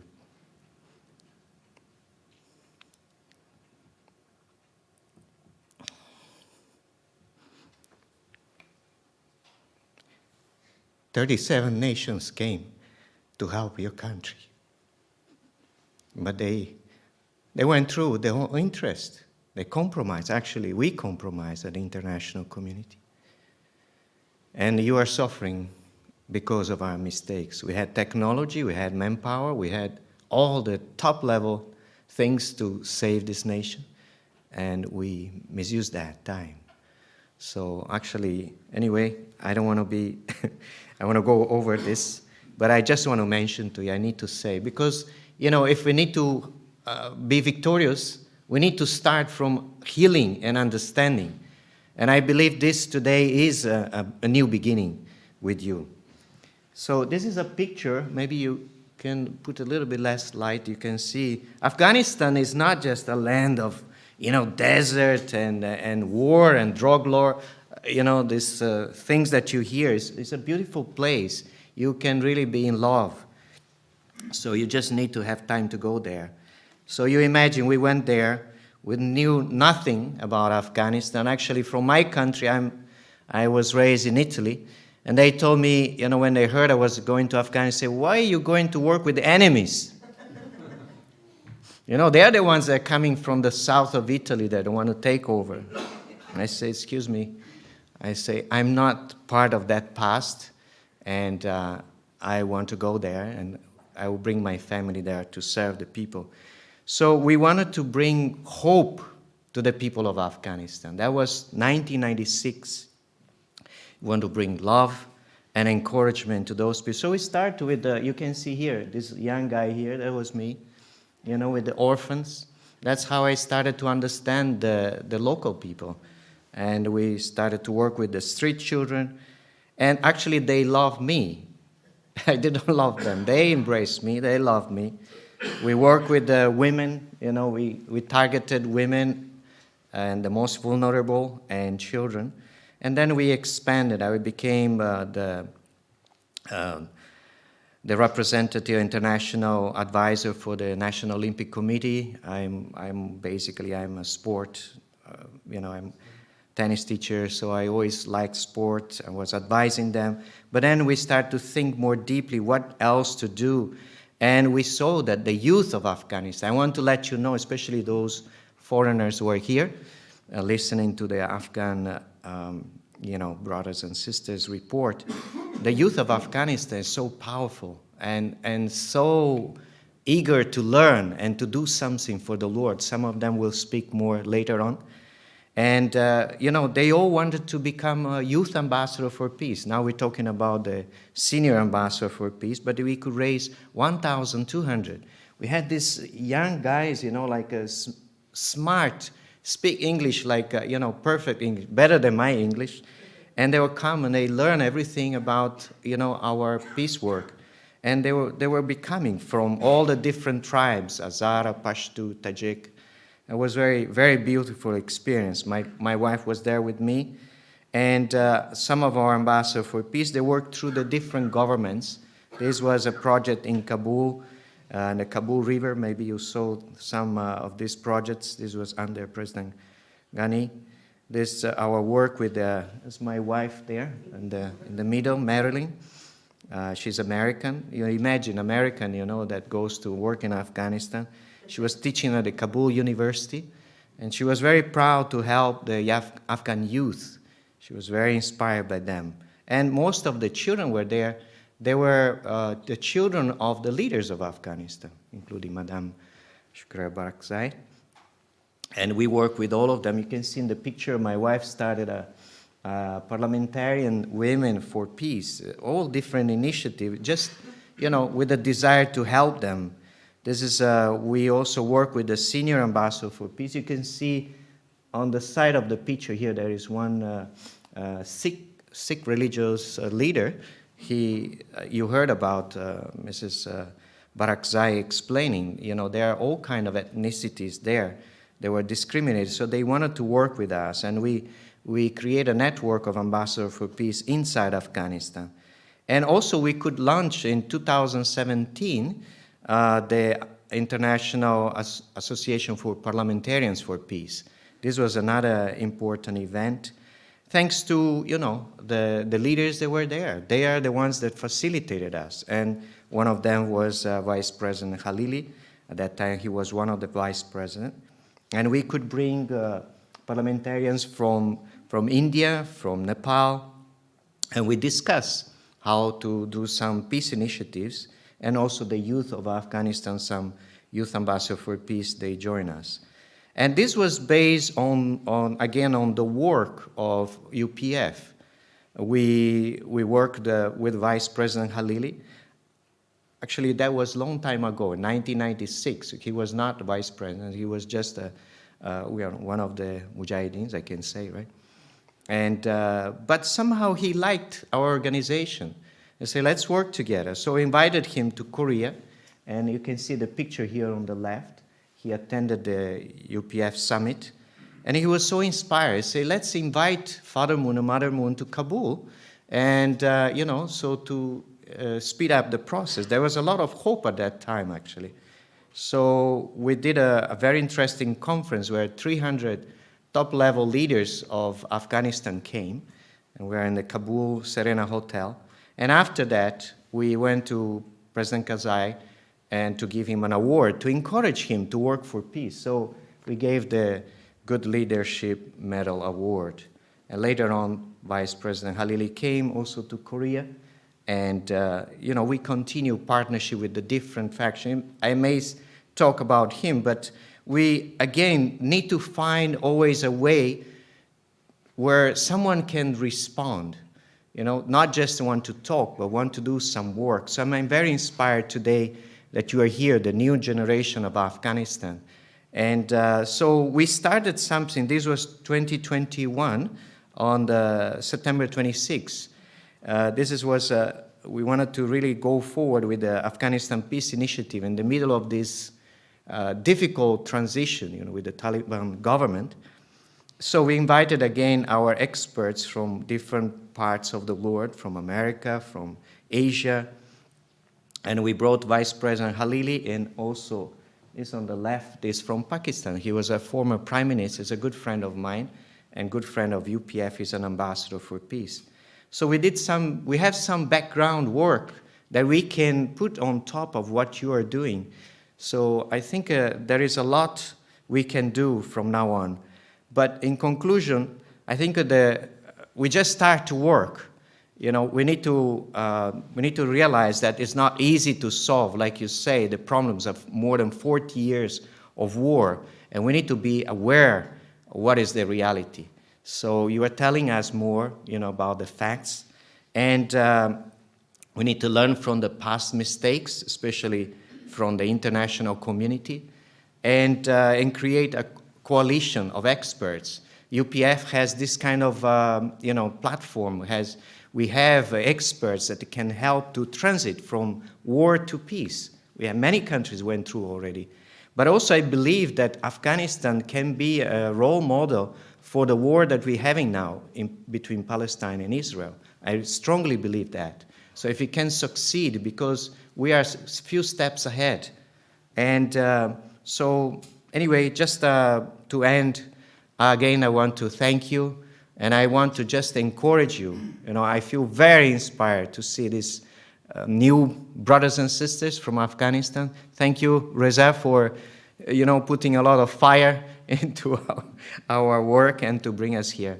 Thank you for the organizers also of UPF, especially Jacques Marion, Robin, and all the team. Thank you. God bless you.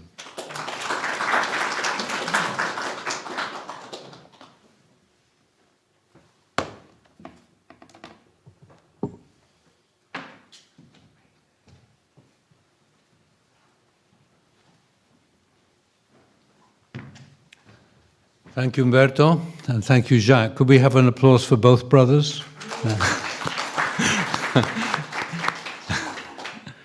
Now I have another brother to introduce.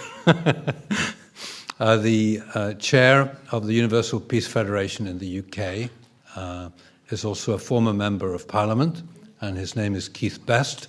He's been a stalwart for UPF over the years, has guided us well and led us well, but he has much international experience, which also includes Afghanistan. So let's welcome Mr. Keith Best.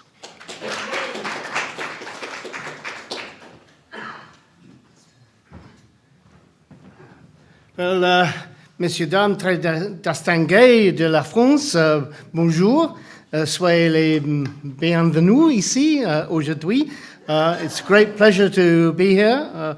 Bismillah ar-Rahman ar-Rahim. Assalamu alaikum.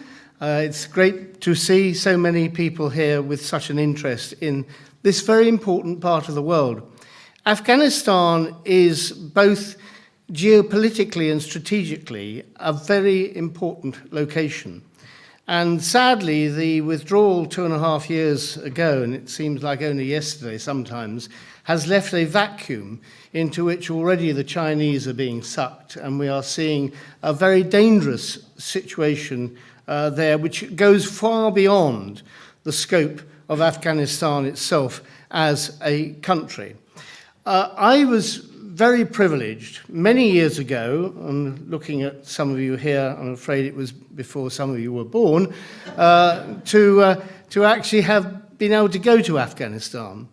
And I traveled, I was a student, so I was living simply, which meant I stayed with people, not in hotels, in doss houses and all sorts of places like that. But it meant I really got to know the culture of Afghanistan in all its myriad different representations, and also its great variety. And I traveled from Herat. I took the southern route, having been advised that if I took the northern route, I would need to buy a firearm, and I decided that wasn't a good idea. So I then went to Kandahar, and then up to Kabul, and then up through the Hindu Kush to Mazar-e-Sharif. And it was a year in which there was the most terrible famine. And it was very distressing to see so many families bringing their loved ones close to death to die in the sight of the central mosque in Mazar. And that has terrifying reminiscences for today, because something like 15.8 million Afghans, that's more than a third of the total population, will experience some degree of food insecurity before March, and that's only 2 months away. Half of those people, 7.8 million, will be children.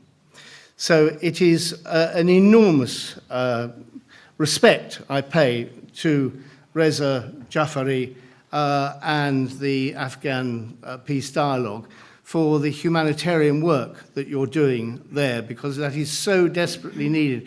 And we tend to think of Afghanistan more in political and military terms, but we should never, ever forget the humanitarian side of the tragedy that is unfolding there. And sadly, it seems that the global political attention can only focus on one thing at a time. And so the awful conflict in Israel-Palestine has now usurped the attention away from places like Afghanistan. And it is our role, I think, very much to bring that attention back to Afghanistan. But it's interesting, I mentioned it's a strategic hub. And that's probably why, throughout history, so many people have tried to conquer Afghanistan, from Alexander the Great through to the Mughal emperors, the British and the Russians, and they all failed. And it's an extraordinary thing. Afghanistan has never been conquered.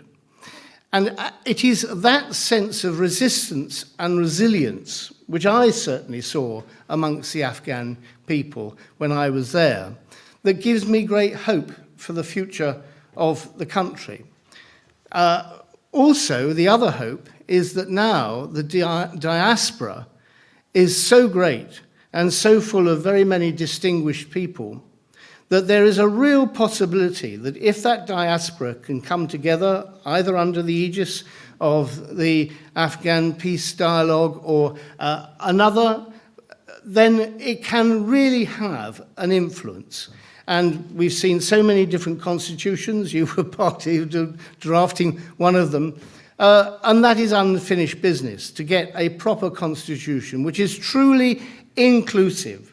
And I urge those who seek to create a diaspora council or forum or whatever, and I'm working very closely at the moment with the Afghan and Central Asian Association based out at Feltham, run by Dr. Nurul Haq Nasimi, who got an MBE in the New Year's Honours list, so I'm very pleased to see. I mean, he came over with his family, some of whom now weren't even born, but he came over in the back of a truck and set up that Afghan Central Asian Association over 20 years ago. And it flourishes today. It provides ESOL classes, it provides women's empowerment classes, a whole variety of things which are so necessary for people who've come from a different culture, a different background, and need to adapt to the way of life in Britain. And sometimes it's very easy for those of us who are indigenous here to forget the enormous impact that it is on people coming from those different cultures, different religions, different backgrounds, of having to climb. Just how do you get on a bus? How do you pay for a bus? Do you shake people by the hand or not? I mean, fundamental things which are so necessary. And I'm delighted to say that organizations like that are addressing those particular issues. But I also believe that there is a great chance of having dialogue with the government, which is what you are doing. I do not agree that the rest of the world should turn its back on Afghanistan. It seems sadly the Americans have done that. I hope the British don't go down that particular route. So far, mercifully, the European Union has not done so. It has actually wanted to continue to engage with what's going on in Afghanistan. But you may not change the government in Afghanistan, but at least pointing to a sensible solution and the way things can go forward is something that you need to do. I mean, Winston Churchill famously said that he would, if Hitler invaded hell, he would at least give a passing reference to the devil in the House of Commons. You need to, however much you may disagree with people who are in government and what they are doing, you still have to engage with them. You still have to talk to them. And I believe that, the Taliban themselves are extremely disparate, as all of you will know only too well. I mean, the attitude you get from the young ministers in Kabul and the Taliban there is totally different from what you get from the warlords in Kandahar or whatever. You're getting lots of mixed messages from this. So there's no real unified belief. But the other thing I think it's very important for the rest of us to remember is that you can't put the clock back. Afghanistan has experienced 20 years of female emancipation, of when women were able to work, they took on distinguished roles in public life, judges, who, some of whom are here, and such like. And that is in the memory of Afghanistan. You can't suddenly pretend that never happened. It's there. And so you can't put the clock back. And that is another, I think, encouragement for us to think about the future of Afghanistan.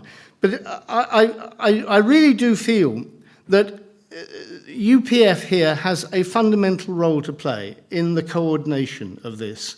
And I've always made it very clear to the Afghan and Central Asian Association that if there is going to be a diasporic council or forum which has credibility, it has got to be inclusive. It has not just got to be Pashtuns, it's got to be Hazaris, it's got to be Uzbeks. You've got to include all the different disparate elements in Afghanistan today, those tribal influences. They've all got to be there in order to be able to have that authority, which hopefully will not only have some authority with the Taliban, but also with other foreign governments. Because that diaspora is going to have to convince Washington, London, Paris, that this is an important talking point. These are people who've got the future of Afghanistan, not only in their heart, but also in their mind, that they do actually understand what is going to happen and what can happen in Afghanistan. I still have a beautiful bracelet, which my wife now wears, of lapis lazuli from Afghanistan. It's a rich country. It has so much to offer, not just in its strategic position, but in its attitude, in its culture, and such like. And that is something I think that we almost all bear in mind. So I commend all of you for the efforts that you are making. May they be redoubled, and may UPF act as some kind of catalyst in bringing those different groups together. And yes, there will be disagreements. I mean, people in Afghanistan haven't always got on well with each other. Of course there will be disagreements. There will be significant disagreements. But how do you resolve disagreement? By dialogue. You don't resolve it at the end of a Kalashnikov. You resolve it by dialogue. And that is something that has got to be done. And the rest of the world has got to see that the people of Afghanistan in the diaspora are capable of doing that, of coming together, of speaking with increasingly authoritative voice about the future of their country, so that hopefully it won't be too long before some of those people who have been so massively and horribly displaced will actually be able to go back to a country that has a bright future. Thank you very much.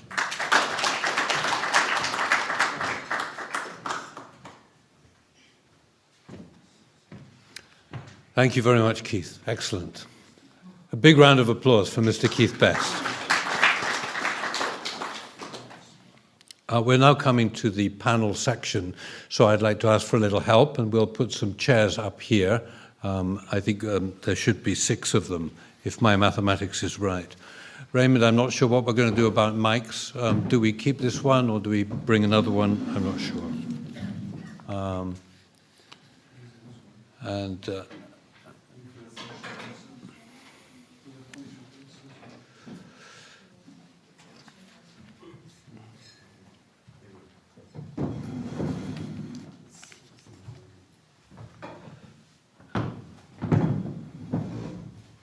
And I'd like to invite up Mr. Reza Jafari, Dr. Ahela Kavir, Jacques Marion. I imagine that, Patrick, you want to come up for translation purposes? And we move this aside. And also Ms. Farzana Adil, please come on up.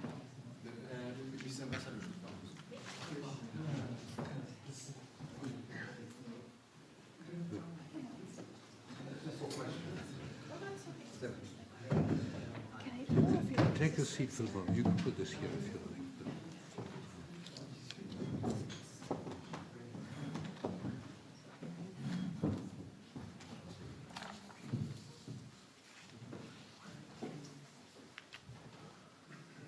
Permit a thought from me. A former president of the World Council of Churches reminded us one time in a conference what dialogue is.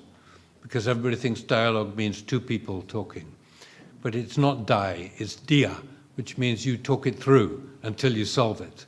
So our dialogue is talking it through until we solve it. So let's hope we can do that constructively now. As we begin this section, we're going to invite first Ms. Farzana Adil, who's a gender studies researcher, to say a few words to us as the kickoff for this session. After that, we'll move into questions and answers and discussion. So please welcome Ms. Farzana Adil. Thank you very much. Salam alaikum. Waqt shuma khair. Thank you very much, dear esteemed guests and participants. It's with great pleasure and honor that I extend my warm greetings to every one of you at the Universal Peace Federation today. I, as a gender researcher, would like to shed light on the current situation of women and resilience, and inspiring women of Afghanistan who, despite facing numerous challenges, remain steadfast in their pursuit of peace and good governance. The return of the Taliban in 2021 brought a significant chapter in this tumultuous narrative and women's professional and private lives. As they already been witnessed, devastating consequences of war and internal conflicts that left scars in the fabric of the society. The Taliban perpetrated iniquitous acts of violence against women, including rape, abduction, forced marriage, inhumans and women's rights killings activists, oppressing of religious and ethnic minorities, include high rate of Hazara genocide. The Taliban has been leveraging both Hazara women and men in their regions to report instances of women not adhering to Taliban's strict hijab regulations. This exploitation has created a situation where members of the Hazara community are coerced into going against their women and girls and contributing to an atmosphere of fear and internal discord. The enforcement of such rules not only violates individuals' freedoms, but also fosters division within communities as a people are compelled to act against their kin and under the pressure of the Taliban's rule. According to the recent reports, the Taliban forcibly apprehended many Hazara girls in central Kabul and Ghazni province and several other provinces of Afghanistan where Hazara people are living, and are accusing them of not wearing hijab. Subsequently, their parents took to the street to advocate for their to release their daughters, and tragically, during the protest of the Taliban insurgents, the Daesh group and the Taliban orchestrated bomb explosion, resulting in another incident of violence against the Hazara community and leading to a tragic losing of their lives. The alarming surge in violence against women is not confined in public space, but increased family violence, exploitation, sexual, emotional, and financial abuse, including honor killings, femicide, human trafficking, and religious discrimination. Those who flee to neighboring countries encountered with countless challenges of illegal stays, visa apartheid, financial challenges, beating, killings, insulting, arresting, deportation, and humiliation by the police of the region and the local people of the areas.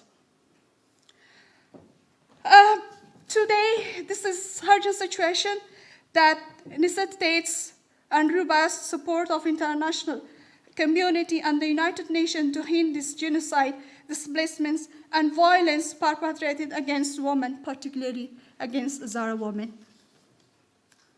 The diplomatic efforts must encourage international bodies, governments, and NGOs to exert Taliban pressure, exert the United Nations to exert and put pressure on the Taliban to stop the genocide of Hazara people and children in Afghanistan, as well as the high focus should be on ending all forms of discrimination, promoting and the full participation of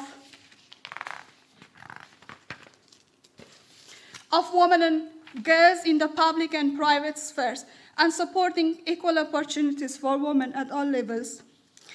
And according to the research by Save the Children in May 2022, 97% of the families are struggling to provide food for their children, and emergency support is needed, as well as to ensure they are reach to the vulnerable communities.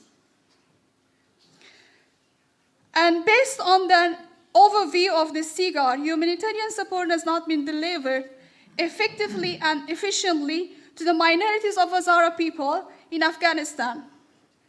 So empowering and engagement in communities and sustainable income generating projects are needed to improve self-sufficiently in food production and empowerment in agriculture of women, enable them to export agricultural production internationally, as 80% of families relying on agriculture as a source of their income.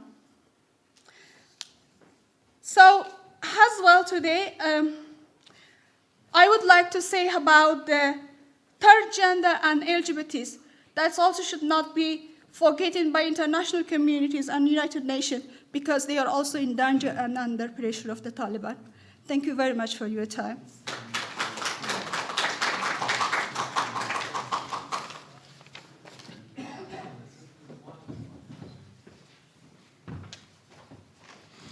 Thank you very much to Farzad Anadil. Thank you. Now we turn to our panel discussion, which means questions from you, and if there's something coming from online, we'll take them as well. When you present a question, I'd like you to come out here so that you can be also on the part of the program. So you can actually look at the camera instead of at the people who you're asking the question to. So Robin will give you the mic when you're ready. Yes, please. Yes. Thank you. You just stay there. Stay. Okay, perfect. Great. Thank you. My name is Humayra Rizai. It's lovely to be here, and thank you so much for everyone and their remarks and a fantastic presentation about the situation of women in Afghanistan, in particular Hazara women.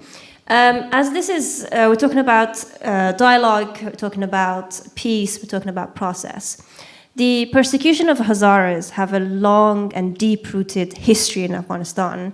And in the morning, we sort of touched upon the fact that we've never had reconciliation, the fact that we've never really healed from the trauma of ongoing war or violence in Afghanistan, never really gave us the opportunity to be able to transcend from these roots and this violence and these tensions between different groups that exist in Afghanistan. So my question to the panel is, how do we address this deep-rooted prejudice that exists against these certain groups? Because, and a very good comment that Morsal made this morning is that there's a lot of people, when you have certain attacks against the Hazaras, for example, when these attacks happens and news like Afghanistan International's post on Facebook, you have a lot of people that comments and says, this is good that it's happening. Hazara people deserve it. And these are not necessarily Taliban supporters, but actually normal Afghan citizens. Right? So how do we address these prejudices, and how do we start this dialogue, for example, with not just the Taliban, but actually other members of the Afghan society, members of different ethnicities, that we stop this prejudice, that we stop these certain prejudices that exist against the Hazaras, so we can actually come and start this peace process in the country. Thank you. Who'd like to take it?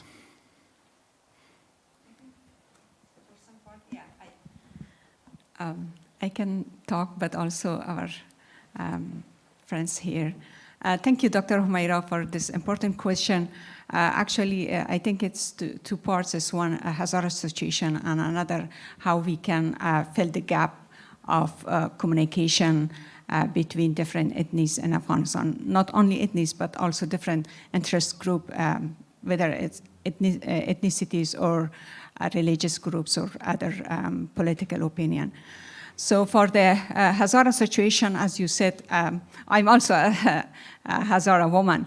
So the situation for Hazara, it's not a new situation. It started a long time ago, but it is different and different part of the story. So at the moment, this time, the people of Afghanistan need a legal government, constitution and law to protect the right and responsibilities of all people in Afghanistan, whether it is Hazara or Uzbek or Pashtun or Tajik or Shia, Sunni or non-Muslims, any person and any citizen of Afghanistan and all people of Afghanistan should be protected by laws, by constitution, and by a good government. This is one thing. But another, how to solve another problem that happened to Hazara people. Actually, thousands or millions of Hazara were killed. But in the past, in different times, different kind of persecution. So that is another legal issue that it should be followed by legal or international court or something. That's another thing that we have to talk in different places. But here we are talking how we should end this conflict. This is the ethnic conflict, tribal conflict. It is not only in Afghanistan, but it was in the history of the world. But we have to learn from other countries, from successful nations, how they succeed to finish the war and conflict, and start the peace and peaceful life in this as a unique nation. I hope that today is a first step to start that process. And another thing about how we can start negotiation and dialogue between different ethnic groups in Afghanistan. This is actually the main gap among the people of Afghanistan. And in my experience, in past years, one of my experience, which I figured out, is that it's one of the main challenge for peace in Afghanistan is the gap of communication between the different ethnic groups and between the people of Afghanistan. And even it was one of the mistakes by the international community that they started conversation with the leaders, but they forget the people. But also, actually, the situation is very different. We cannot compare this situation of Afghanistan with in 2021. But at 2021, when Bun started, there was another situation. So we have to consider this gap at this time, and we have to think about how to fill this gap. I think one of the things that I talked about in my statement that we should start negotiation in 3 or 4 levels.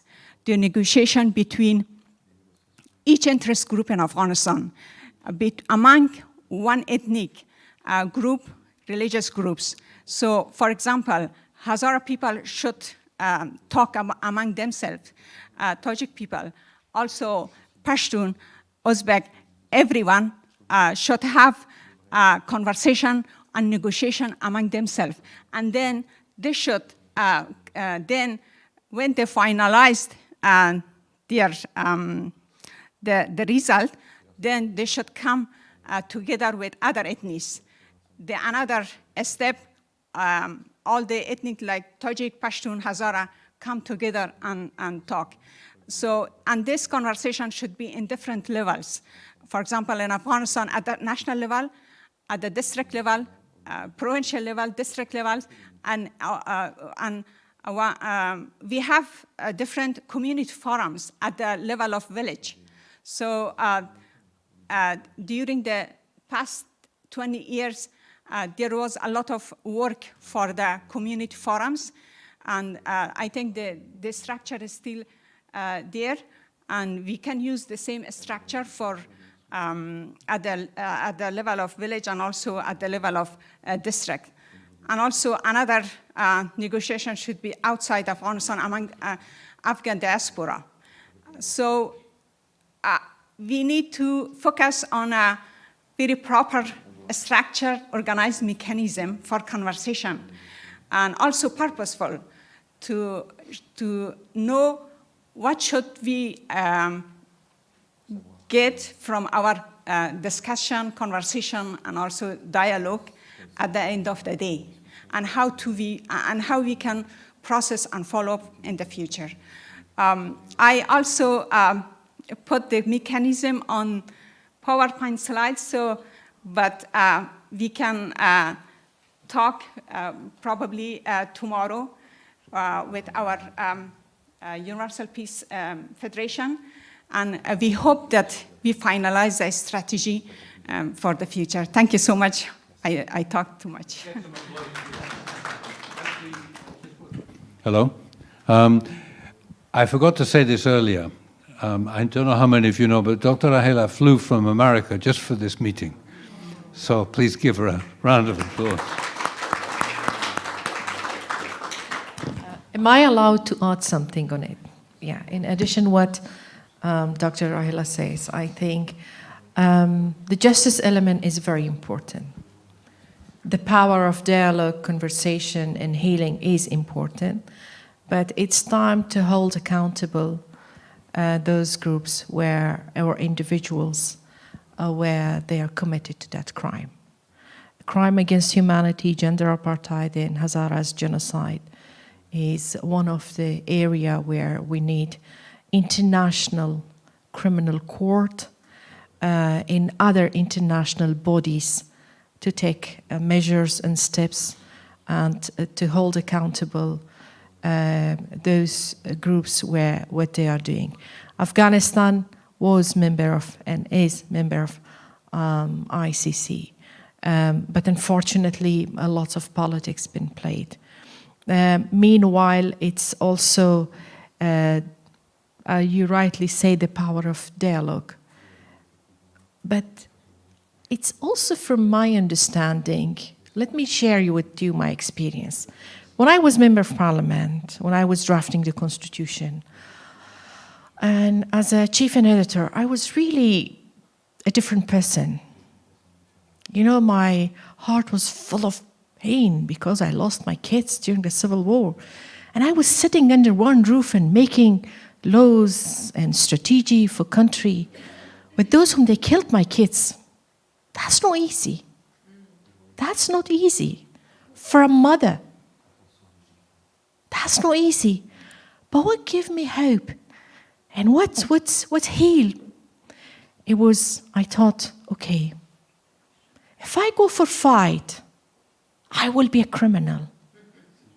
But if I go for peace, I will make their children to be safe and my kids to be safe. So therefore, I choose the way to keep my values crystal clear, but meanwhile, working with them. Sometimes we cannot, or sometimes we should move on. We cannot fix what was in the past. We cannot fix the history. If you see each nation history is full of tragedy. If you see the power game, and every continent and every country is full of this pain. No matter under which name, but the life of human was been taken away. So we have to heal. We have to learn from the history.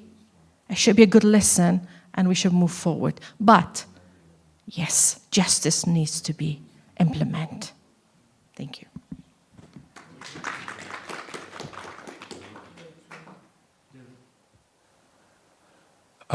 Just a comment. I hope you're aware you are in the presence of heroes. Heroes for peace. Let's give a round of applause to all those on the panel. I see two more questions coming, so please, sir, come on up. And I noticed another hand there afterwards.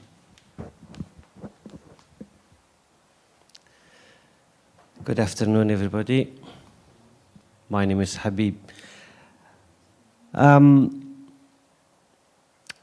Unfortunately, the presence of Taliban in Afghanistan, the legacy of the tragedy is the poverty in Afghanistan, the loss of hope among the young generations, and fleeing all that young Afghans who studied, educated outside and inside the country for 20 years, they're all gone out of Afghanistan. That is a loss of energy. That is a loss of effort. And that itself is a huge loss to Afghanistan. So the poverty, the loss of hope, and the energy is gone. The now, the Afghan diaspora, we can do a lot. We should remember that the Taliban cannot oppress us around the world. We can be the voice of those people who cannot raise their voice in Afghanistan. We can be the voice of women in Afghanistan, the voice of minorities in Afghanistan, and the voice of peace in Afghanistan. I come to the questions. I'm pleased that this conference is in London. You know why? London is a good picture of multicultural tolerance.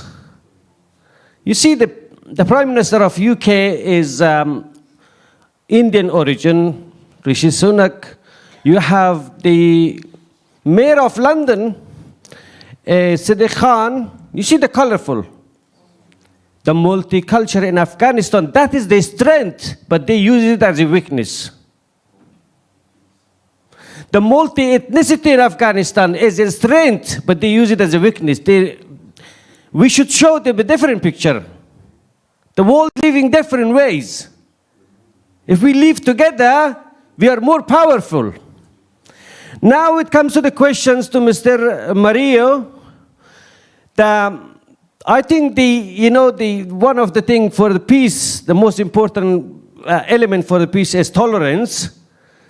But the route to the peace in Afghanistan, I think it goes through Washington, D.C.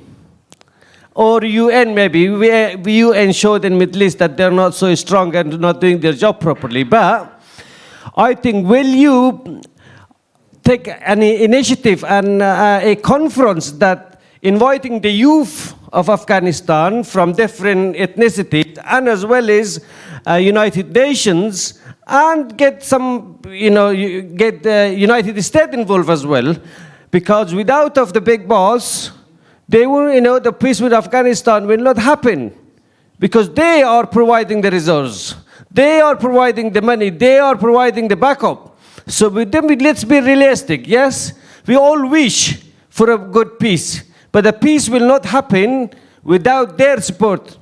So thank you so much. Thank you. Thank you, sir. Yes, America is the most powerful. And we do have, of course, important chapter in America. This has been our headquarters in New York for many years, and we do have work with United Nations. However, I believe that already here in Europe, we have to make a foundation. And I think you have to make a foundation. If you come with a united foundation and an example, a model of working together in London, in France, in other countries like you are trying to do now, then you go to America, you can impress them. America has many things, many issues to deal with. They pulled out of Afghanistan. There's many issues in their mind. If we want to impress them, we have to do something here. Yes. And I really, that's why I think we should support what you're doing here, and I really hope we can be successful to show that something is moving. Then we can go to a higher level. We can go to the higher level, which is UN, which is America. That's what I think. Yes, madam.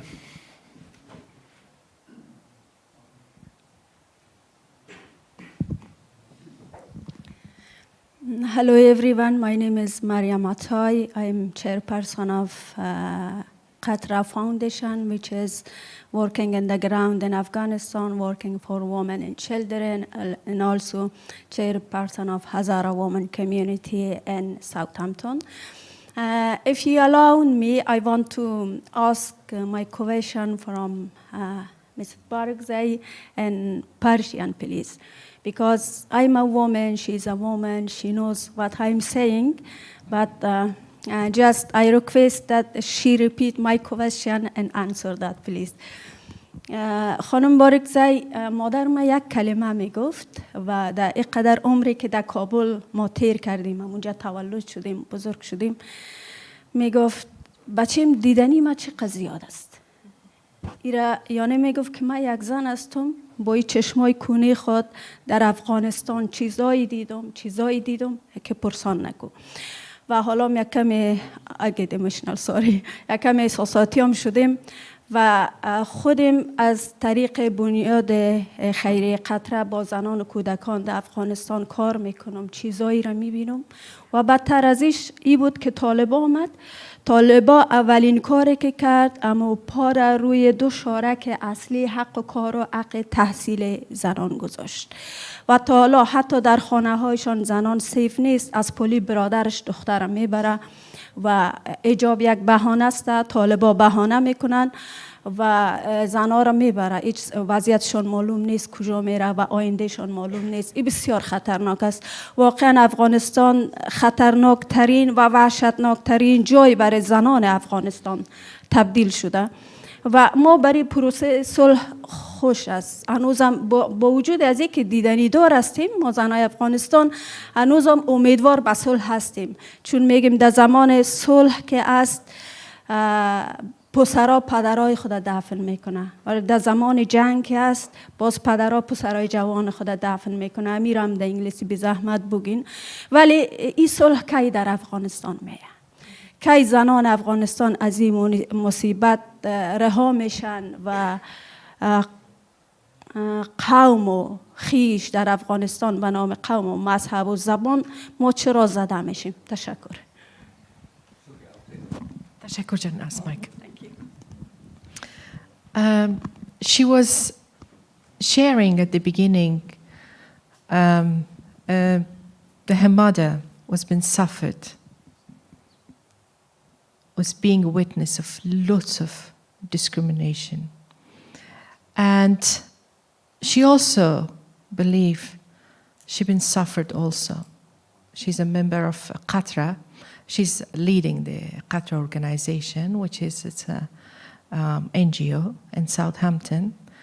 And she says because she's working in Afghanistan with the women and the situation and the misery that Afghan women and children are facing today, it's unbelievable. It's out of imagination, and particularly when the Taliban pressurized the two important areas, education and work for women in Afghanistan. And she says during the peace, sons are taking their father to graveyard. And during the war, fathers are taking their sons to the graveyard. That's the difference.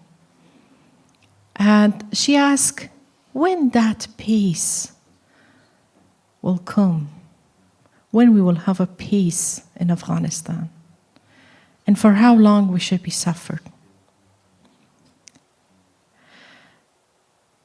Is anyone has answer for it? It's exactly remind me when I was a kid, I was asking my mom, Mom, when things will be okay? She say one day. And that day didn't come yet. It's sad. War is so ugly. Peace is very beautiful. But we have to make it. We have no choice. And no matter how dark is the cloud, I believe sun will rise again. And that sun will bring again the beauty of peace and harmony in our society. That's what I believe. And allow me to use the opportunity and say, thanks. I feel sorry for, but your son may take the right decision. Because today, the generation that they are asking for their rights, it's because of the sacrifice of your son made in Afghanistan. And you, my dear brother, thank you so much. I understand the last, from 2001 till 21, the engagement of international community was lots of up and down, mistakes, but we cannot ignore the result of that. Just rightly, our dear friend mentioned, the brain drain happened. The new generation would understand and find their own right paths. They communicate with the world and they stand, and lots of talent was discovered with your help and support in Afghanistan. That's also part of the history, and we have to acknowledge that great part as well, which was been written in a golden letters. Doesn't matter how much warlords were in power, but also we shouldn't underestimate the power of the people, the practice of democracy, the freedom of expression, the women's participation, and the equal rights among the people.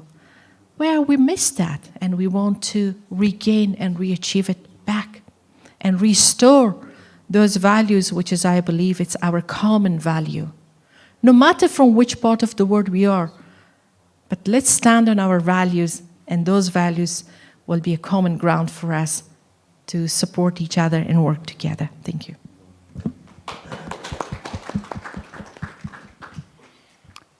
I'm looking for another question. Yes. I'm sorry because I've spoken already, but we're happy to hear you.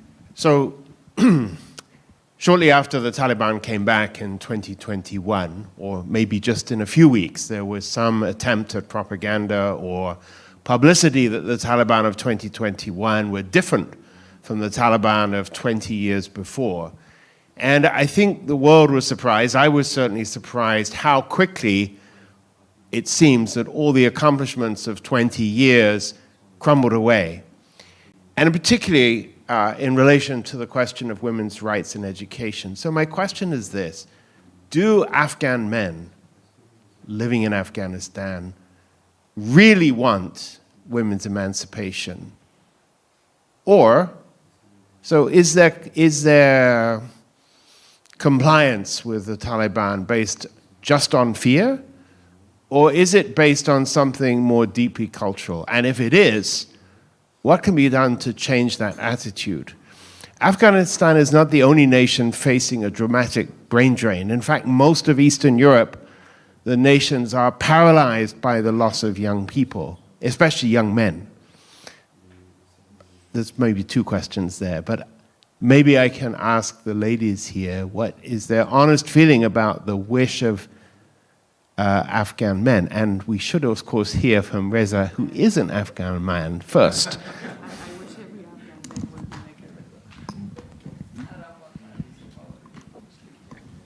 Thank you for the question. Je vais parler en... Give me the micro.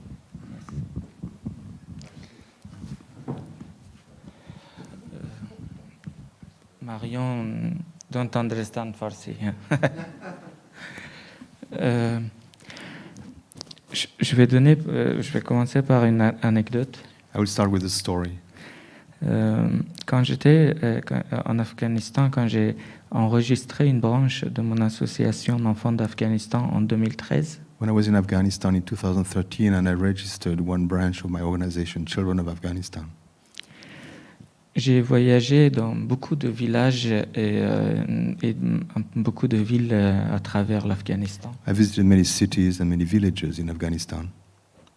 Et j'ai essayé de repérer les écoles qui n'étaient pas des écoles d'État et des écoles qui n'étaient pas soutenues.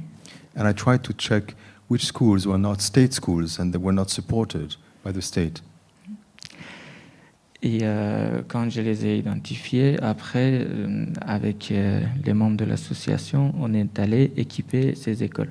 And when we identified them, then with my association, we went to give them equipment.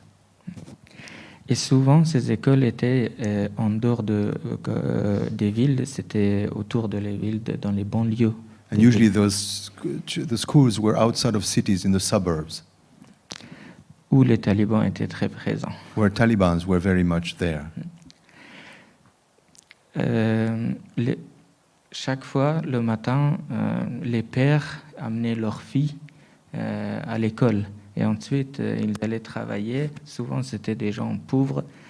Et quand moi, je leur demandais, mais c'est dangereux pour vous en route, si les talibans vous voient avec les filles, les amener à l'école, pour vous, c'est dangereux. Et ils m'ont dit, vous savez, on a appris une chose avec toutes ces guerres et tout ce qui s'est passé en Afghanistan. Si aujourd'hui on veut s'en sortir, la seule solution, c'est l'éducation, que ce soit pour les filles ou pour les garçons. So I saw some fathers bringing their daughters to schools. And I was asking them, I said, isn't it dangerous for you to bring your daughter to school because of the Taliban? And they were answering, you know, with that situation today, there is no other hope. We have to educate both the boys and the girls. The fathers of these girls were saying that. C'est vrai qu'il y a des villages très éloignés où il y avait les talibans et interdisaient les femmes d'aller à l'école. Sinon, à travers le pays, toutes les femmes voulaient aller à l'école. Et c'est un mythe que les Afghans, que c'est leur culture, ce n'est pas la culture afghane d'empêcher leurs femmes d'aller à l'école. Et ça, c'est la culture des talibans. Yeah, it's true that in some faraway areas there are schools, there are places where, because the Taliban are strongly present, they are not bringing, girls are not educated. But it's a myth to say that most Afghan people do not want to educate their girls. They want to. This is a myth. Et souvent, et aussi ce n'est pas religieux, parce que quand les talibans sont arrivés au pouvoir, les savants, les musulmans de l'Europe sont allés les voir.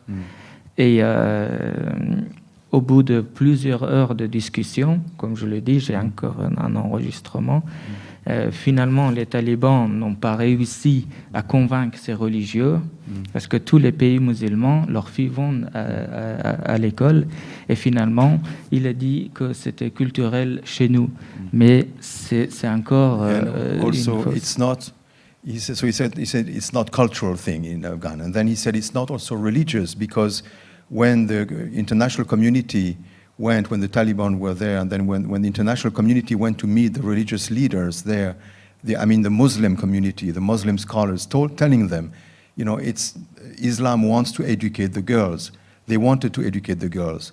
And then the Taliban's reaction then to try to counter this said, this is not a religious issue, this is a cultural issue.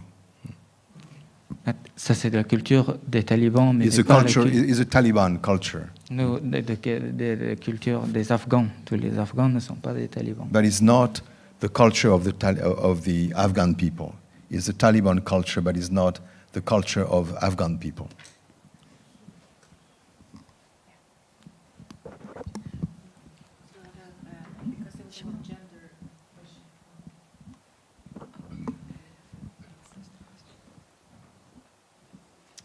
در مورد ذهنیت مردای افغانستان بود که اینا کلشون زن ستیز هستن مثل طالبا و فکر میکنن یا امکان ازی است که کمک کنن برای وضعیت که زنان امروز در افغانستان دارن. Thank you very much. I, as a gender researcher, what I found is the entire men of Afghanistan is not like Taliban. They are supporting their daughters, their wives, their sisters, their mothers. And Afghanistan's men have not been so strict on women as Taliban to respect the hijab according to the Taliban. But since the changes of so many government and authorities in Afghanistan, the mentality of the men also have been changed. And this problem still remains in Afghanistan. But I'm sure this problem is still transferred into United Kingdom as well, because I'm working with a group of Afghan people who have been evacuated in 2021 into UK in London, and I'm seeing so much domestic violence among them, and women are not feeling free as the people, as the women of UK has the rights. And also there is also language barriers. They cannot raise their voice, and they don't know any people. They don't have their relatives here. And what I feel is the women in UK who came from Afghanistan is the most vulnerable at the moment. It's clear that they are getting some supports from the government. They get some funds. They might be having enough food stuff for them, but they don't have peace still.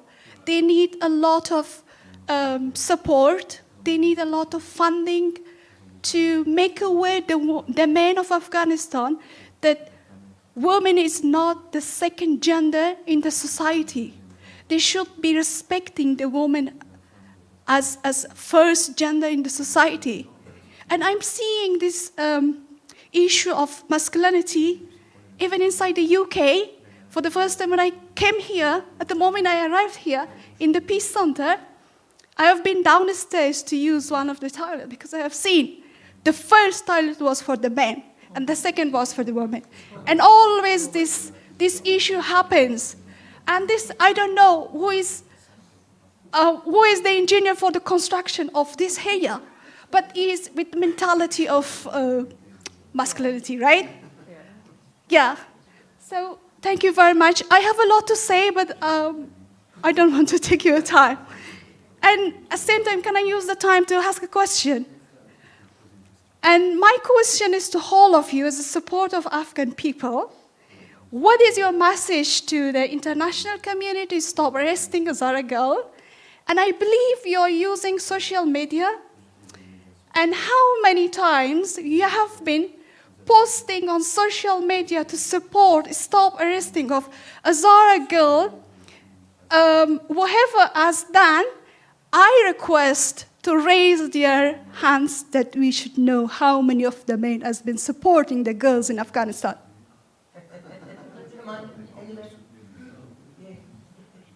How many people? Just only one person from this big community has supported Afghanistan's girls, especially the one who has been arrested by Taliban as a female, do not respecting the hijab.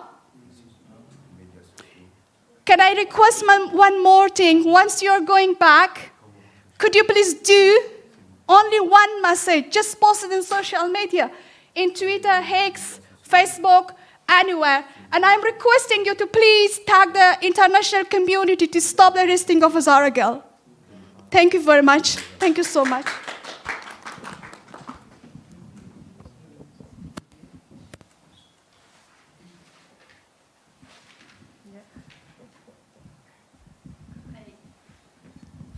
Hello, everyone.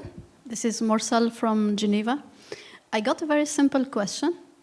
I put myself here not as a Morsal, as a person who is independent, who is working and living in Geneva, who can speak so many languages. I put myself here as a woman who is not educated and who is living in Afghanistan. And she does not know anything about her rights. So, as you know, in Afghanistan, you may know that in Afghanistan, least than 40% of Afghan people, men and women, are not educated. So that's a challenge. The question is, the peace initiative that you have, it's so amazing. Thank you for doing all these efforts. So what is your strategy to reach out those faraway communities who has no education, how you can convince them that to accept the peace procedure? So how you will explain them what's peace? What is your rewards for those far away, let's say, uneducated communities? Thank you. How many days we have? You want to speak? Let me tell you something. If you go and talk with FCDO, still they have fund. Because I was surprised. There's a project ongoing, maybe for another 2 years. where they're training women in a local area to be a peacemaker. And that one start before, I think, after 2020, that fund was been allocated for this project, number one. Number two, simply, for peace, you don't need to have education. Peace is not only for people with PhD, with master, with bachelor, with the school education. Peace is beyond that. If we think just only people where they are educated, they deserve to understand what peace means, and they deserve to live in a peaceful environment. No, that's not the case. Peace. Sure, please.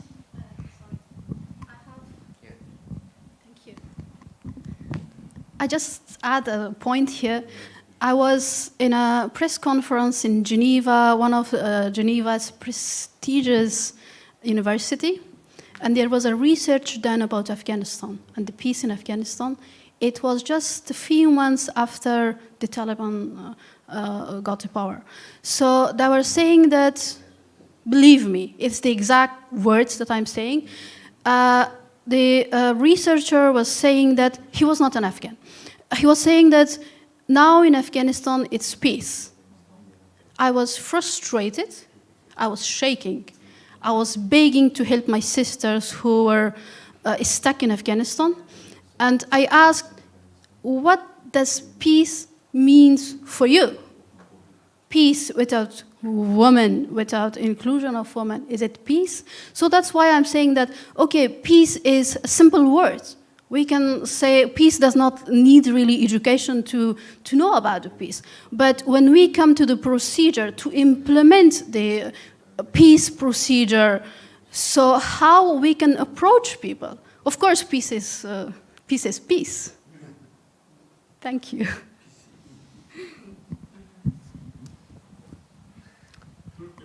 Have you finished? No. I'm not done, but I think they're all... No, carry on, because you were halfway through. Go on. I'd rather let you finish first and then... Complete what I say. Okay. Because it's...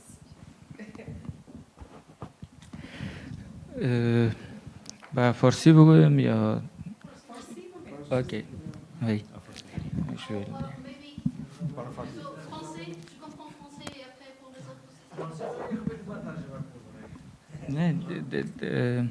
ok français si tu veux.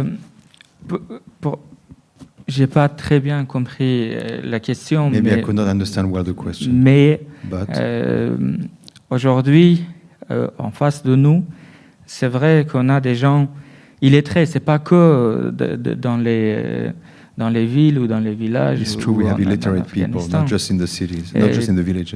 Mais aussi les talibans qui sont au pouvoir. Even Taliban themselves in the power. Ils ne savent pas gouverner. They don't know how to govern. Ce n'est pas des diplomates. They're not diplomats. C'est des guerriers like warlords, qui ont grandi dans les warriors montagnes. Who grew up in the mountains. Et faire la paix avec ces gens-là, en avançant, on apprend à comment procéder, parce qu'on n'a pas un processus écrit comment, dans un pays comme l'Afghanistan, on peut faire la paix avec un groupe comme les To talibans. make peace, we have to learn by doing, because there's no written process how to make peace with such people. We're just learning by doing. J'envoie une lettre officielle au ministère des Affaires étrangères des talibans pour les rencontrer à Doha. Leur responsable à Doha m'envoie un message vocal, ou le ministre de l'Intérieur m'envoie un message vocal sur WhatsApp.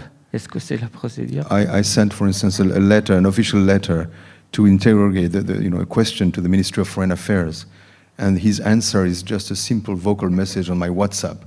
This means they don't know the proceeding, they don't know the procedure.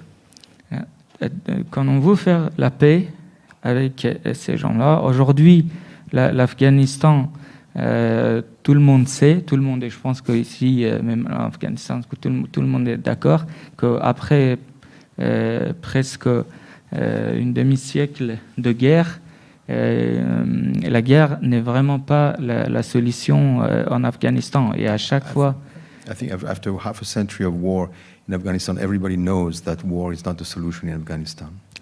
Et les talibans, ce sont des Afghans. And Taliban, they are Afghan people. Mujahideen, ce sont des Afghans. Mujahideen also. Et ces gens-là sont dans le pays. À chaque fois qu'on a voulu faire une guerre ou une intervention étrangère pour régler le problème, ça a empiré la situation. Every time they know that every time we've done war to try to fight or to prevent foreign, invasion, things got worse and worse.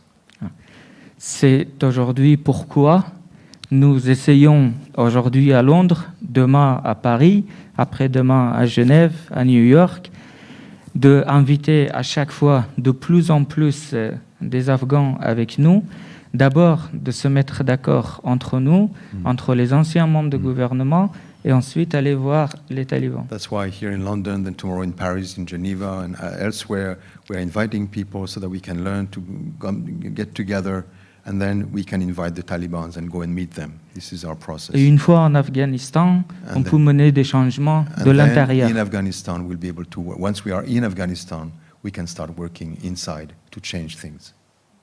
C'est la seule solution, et il n'y a pas d'autre solution miracle, parce qu'on a en face des gens illettrés, comme elle a dit, et en plus des gens très très dangereux. There's no other way. People, the other side, they are illiterate, as they said. They're also dangerous people. We have no other way. Mais ce sont nos compatriotes, ce sont des... si après la conférence de Bonn, avec les Moudjahidines qui ont fait la guerre civile, qui ont tué plus de 70 000 personnes, on a réussi à faire un gouvernement, et pendant les 20 dernières années, ils ont gouverné, je pense qu'aujourd'hui, on peut aussi faire avec les membres de ce gouvernement. If with the Mujahideen who after the Bonn conference killed the 70,000 people, I think he said, and we still managed with them to make a government and to rule, to organize a government, then there should be a way for us to work with even with the Taliban and just go beyond them. Yeah. I think also, Sarosh. I have several now. Okay, we're coming towards the end. We've only got about 10 minutes left. So, just I want to add. Okay. Go ahead. Yeah. International. Sorry, everyone is getting tired. There was a question here. It was raised about whether the men in Afghanistan support education of women in Afghanistan or not. And there was a very beautiful interpretation and definition of peace made by Mrs. Shukriya Barekzai. I think let's be honest about Afghanistan and about the culture in Afghanistan. Yeah, my name is sorry. My name is Tajuddin Suruj, and I'm a journalist. Actually, I'm a boy raised in a village and educated in a village in very rural areas of Afghanistan. Actually, in 2001, when the Taliban collapsed, there was a very dominant narrative in Afghanistan that the same thing that we are seeing currently under the Taliban regime, that women and girls shouldn't get education above grade 6. It was dominant among the people in the villages. Everyone was saying about this. But this, after the US came and the Western countries came and there was democracy and there was billions of dollars poured inside Afghanistan and there was new institutions in different parts of the countries. And the mentality was changing. And the men was encouraged to allow their girls to go to school. There was thousands of schools in different parts of the country. It was made by donors in Afghanistan. But now we are seeing everything is changing back. You are seeing that the Taliban is changing the narratives, and you are saying that we are going back to before the 2001. And if we don't, I think that the world are seeing the situation in Afghanistan and they are silent. I don't know why. They are seeing that the culture of the people, when you don't do anything about this narrative and you are seeing that the people mentality is changing back to the 2001 and they are, if the time passed, for example, in 5 and 10 years, and you see the people like we were seeing in the past, it was before 2001. And they are thinking back to that the girls shouldn't go back to school and like even this mentality of the Taliban came from that mentality which we had before 2001. Yes. My question is that Mrs. Bargza, you are engaged with the politicians in the UK and around the world here, and from other panelists also.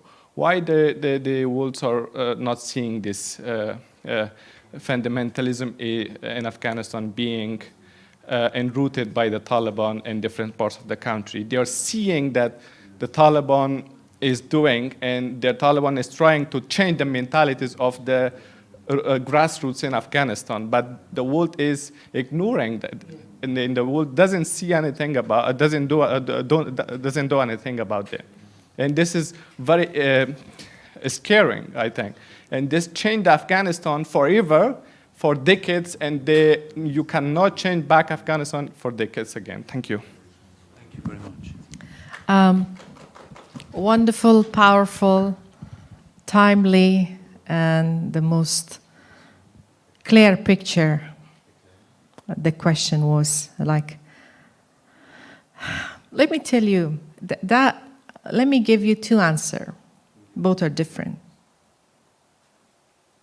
Number one, when the world didn't recognize the Taliban, when the countries, states, and government still are not recognizing officially the Taliban, that means they understand they are dangerous.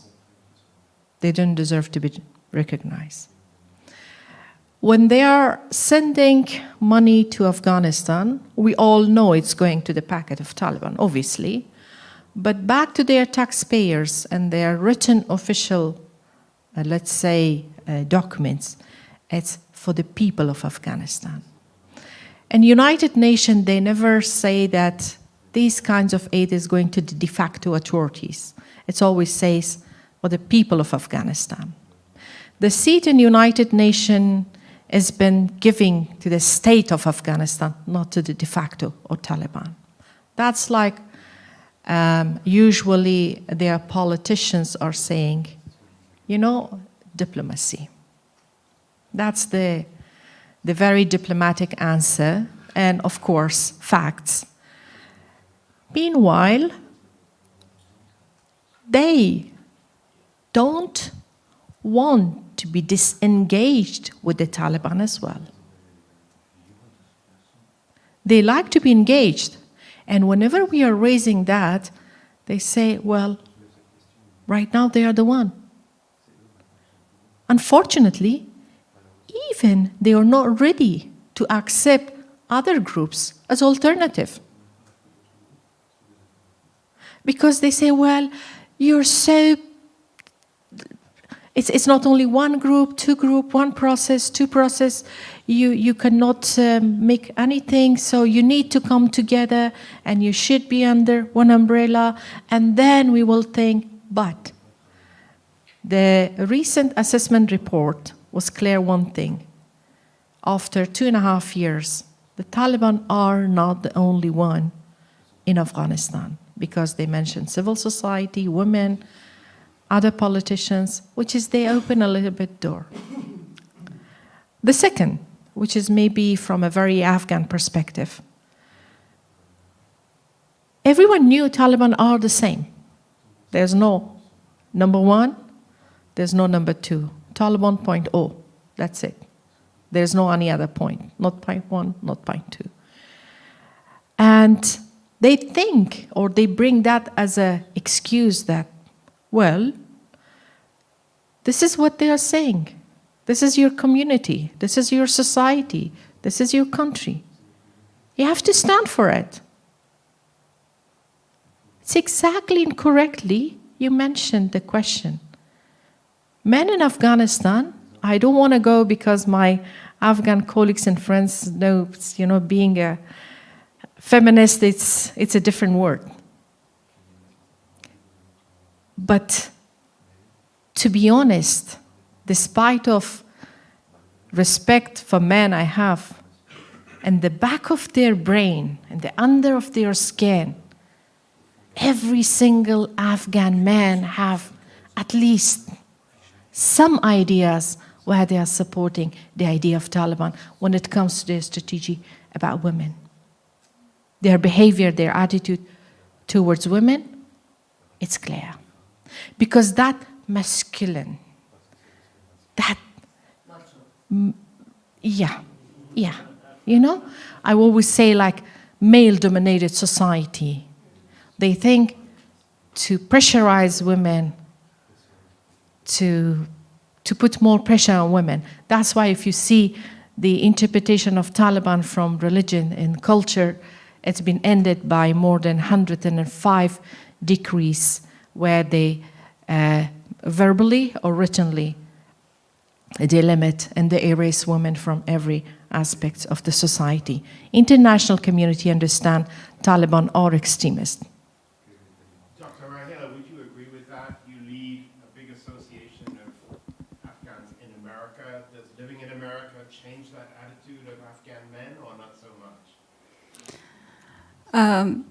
First of all, culture is something that it's not a clothes to change soon. But I see a lot of changes inside Afghanistan and also among diaspora in United States. I think it's the law and opportunities in the United States make the situation that the people should integrate with the dominant culture. And I see a lot of changes among the families and women who came to the United States. I know driving, for example, driving is not only common in Afghanistan, but also it's kind of very, even the woman who drove was harassed by men. But in the United States, every Afghan woman drives. Every Afghan woman changed their clothes. Even they have like big scarf or something, but now they have very small scarf. This is the things that changed, and I'm sure that if a government, a responsible government, with the law to protect the equal rights and responsibilities for the people, and also be responsible for the implementation of the law, I think the culture change. But of course it takes time, and to change the culture, the people need more development, social development. But inside Afghanistan, also, we cannot say that all people are the same way of thinking like Taliban. It was in the past that I remember there was rural and culture and also urban culture. But everyone, whether rural or urban, they had some values for women. But after the war or during the war with Soviet Union, only the major cities in Afghanistan, like Kabul, city of Herat, and city of Mazar Sharif, had more opportunities for development, but the rest of the country was war.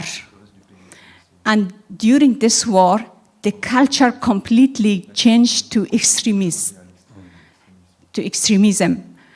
And the situation of women also changed. So there was a big differences between cities and the other district areas. So, but the time that I raised in Kabul, my parents, my father, my grandfather were the important person who supported me to go to school and university. When I was a child, my grandfather called me a doctor. When I was like in first grade school and second grade school, I always heard from my grandfather that she will be a doctor in the future. My father was supported me and encouraged me to go to school and finish the university. So it is something different about families. I never heard something from my father to prohibit me from anything that I want. That is still in most families in Kabul. But also, there were some families in our neighborhood, they never allowed their girls to go to school. But during the last 20 years, the families not only allowed their girls to go to school, but also it was a main subject for families, for fathers, for brothers. So, but right now, what is the main concern for me? I think one of our friends also talked that at least it's a main concern for me that now the culture is going to be changed like to an extremist culture. So if the government does not support, if the law does not support, then the people will go to the traditional extremist culture. So I hope that we get some changes, but it's not, still families are supporting girls and women's rights, but also there are families that are thinking the same way like Taliban. Thank you. Thank you. There are about 8 people asking to speak. What I'm going to suggest at this point in time, actually, is that we move to the final 2 speakers. So the 2 of you can speak, Mr. Marion and Mr. Okay, oui. برای تکمیل کردن صحبت‌های خانم بارکزی و جواب سوال به خاطر طالبان. Oui, de français. Oui. Demander pourquoi la communauté internationale sait que les talibans sont dangereux et ils ne font rien. So you're asking why the international community knows that the Taliban are dangerous but they don't do anything. C'était la question. It was the question. Was it your question? Okay. Je pense que on a oublié parce que c'était il y a 2 ans, il y a 2 ans et demi, les talibans ont fait un accord avec les Américains. Ils ont signé un accord historique, ce qu'ils appelaient. We forget because it's 2.5 years ago, but the Taliban signed an agreement with the Americans, which they called a historical agreement. Et les talibans, ce que nous, on ne sait pas, c'est que les talibans ont passé aussi des accords avec l'Union européenne et avec le reste de la communauté internationale. They also had agreements with the European Union and with the international community. Et de fait, ils ne considèrent pas que ces gens-là sont en danger, comme ils ont fait les erreurs pendant ces 20 dernières années, comme ils ont fait comme la Russie l'a fait en venant en Afghanistan, ce qui a fait que la chute de l'URSS, comme les Américains ont donné des armes aux Afghans qui, après, n'ont pas pu récupérer les armes et qu'après cela, l'Al-Qaïda, les talibans et d'autres groupes extrémistes, les Moudjahidines, sont nés.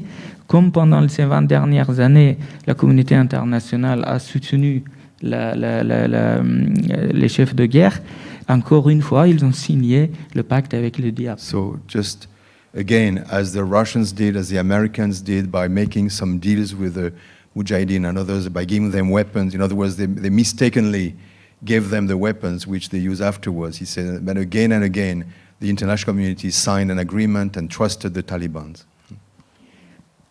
Et malheureusement, tant qu'il n'y aura pas d'autres 2001, d'autres chutes, d'autres attaques comme c'est passé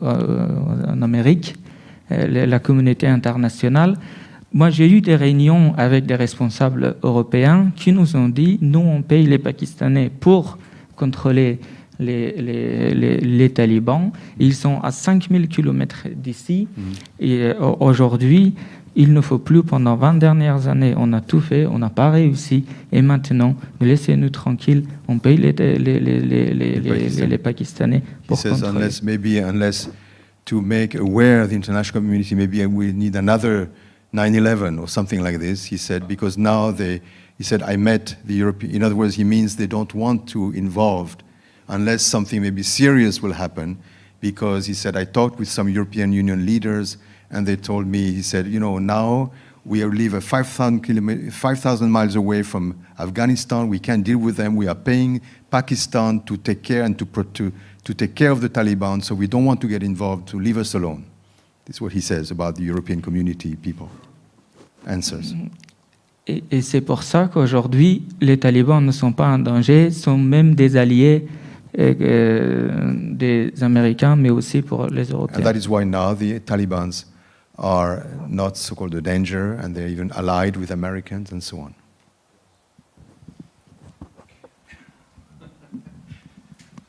Go on, still a moment, and then it passes. Okay.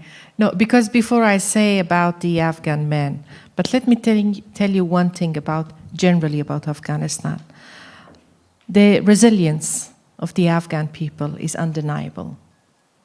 No matter how Taliban are suppressing the people of Afghanistan, believe me or not, even with their madrasas and new education, Afghans are Afghans. They love music, they love freedom, they love mela, they love to be chill out. These things are part of our life. From the same province where Mullah Haibatullah is, 75 years back we had, from same tribe even, women minister, Kubran Noorzai. She was Minister of Health in Afghanistan. My mother had more freedom than I. My mother she's 87 years old. So yes, at that time she went to school from Kandahar. But of course she lives in Afghanistan, Kabul, because his father was a member of Senate and etc. We shouldn't put a barrier between village and cities. People and human are the same everywhere, and each of them love freedom, peace, and harmony. Thank you. I thought you'd give us a nice message. Let's give a round of applause for her words. I'd like to pass to our two final wind-up speeches, maybe a few words from Mr. Marion and from Mr. Reza Jafari. Well, thank you very much. Thank you. For us, it's a great learning experience, because we have never heard so much about Afghanistan as today, at least in my case, maybe Umberto differently. As we said, and we have good reason for us to work together, and as a platform, UPF will do its best to support, and maybe, as we said, if you support and if you succeed here, we can go beyond even, but we definitely want on the local level, in our work here in England, in Europe, we want to really, hopefully we can bring some success, and then we can try to go beyond. Yes. Translation, I guess. Thank you very much. Je pense qu'aujourd'hui, à travers les différentes discussions et les différents discours, I think through the different speeches today, nous avons compris que les Afghans ont soif de la paix, ont soif de retourner dans leur pays. We understood that the Afghan people are thirsty for going back to their country and peace. Et je pense qu'à travers aussi les discours, nous avons bien compris que la seule solution aujourd'hui en Afghanistan, ce sont les négociations et les pourparlers inter-afghans. And we understand that the key for the future in Afghanistan are the negotiations and dialogue between Afghan people. Et j'espère que dans cette voie, nous sommes sûrs que UPF va nous aider, mais j'espère que dans cette voie, on va trouver d'autres partenaires, d'autres organisations, mais aussi d'autres Afghans qui ont de l'expérience, comme Mme Barekzai, pour qu'on puisse mener bien ce projet. And I hope that in this process we will find not only UPF but other partners and also other partners among Afghan, like Mrs. Barakzai, working together so that we can go forward together. Et je vais dire le dernier mot en dari. امیدوار هستم که هر چه زودتر کنفرانس البته جشن صلح در افغانستان در کابل برگزار بکنیم و من نزدیک 1 سال هست که سفیر صلح سال پیش همین وقت در سازمان ملل در ویانا شدیم، همکاری را همراه سازمان جهانی صلح آغاز کردیم. در 1 سال فعالیت‌های بسیار زیادی داشتیم و هر سال پیش وقتی فعالیت‌ها را شروع کردیم با همکارا قول داده بودیم که انشاءالله تا 1 سال یا 2 سال بعد وعده ما در کابل تا ای که این پروسه به ثمر نرسیده ما رها نمی کنیم و نسل جدید در بعضی از کنفرانس ها کسانی از سنشان بالا هست صحبت میکنن درباره 10 سال 20 سال آینده که افغانستان میگن هنوز هم جنگ است و دیگر افغانستان آرامش نمیآید. و بر از اونا میگم شما 20 سال بعد اینجا نیستین که این صحبت ها را ما چک بکنیم وریفای بکنیم، اما ما هستیم 20 سال بعد در اینجا و برای آینده امیدوار هستیم. من در 20 سال نمیگم، در سالهای آینده میگم انشاءالله بتانیم در افغانستان جشن بگیریم و شروع البته خیلی وقت است، یک شروع جدید امیدوار هستم که از امروز رقم خورده باشه و بتانیم همکاری را داشته باشیم و از تمام دوستانی که در اینجا هستند در کنفرانس بعدی ما که در پارلمان انگلیس هست امیدوار هستم شرکت بکنین و او رو بتانیم با شکوه‌تر برگزار بکنیم. تشکر یک جهان. تشکر از خانم بارکزی. بله، برای تشکری از سازمان از مسئولشان از طرف گفتمان صلح اگر باشین که یک جای میره برش بتیم. Yes. Yes. Can you translate for him? Robin, We need Mark, a translator. please. Oh, thank you. Raymond. Who's going to translate? Maybe you can say in France. Yes. En français? Yes, it's in English. شما ترجمه میکنید؟ I can translate in English. Yeah. Okay. بر ما شما ایره خواند خیلی باشن بتونید. Okay. It's a certificate of appreciation. As president of the Afghan Peace Dialogue, I hereby express my sincere appreciation and recognition to the Universal Peace Federation UK and its General Secretary, Mr. Robin Marsh, for their outstanding cooperation and efforts in hosting our conference, Strategies for Peace and Good Governance in Afghanistan, at the Peace Embassy. Their dedication and support have been instrumental in advancing our discussions and efforts toward developing effective strategies for good governance in Afghanistan. We look forward to continuing our collaborative work in pursuit of peace and stability in the region. Presented this day, 2024, 10th of January, Reza Jafari, President, Afghan Peace Dialogue.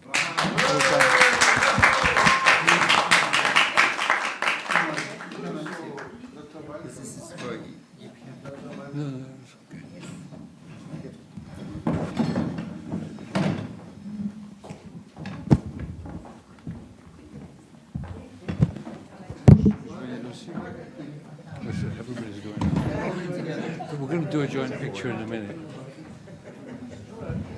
I will stand next to the ambassador.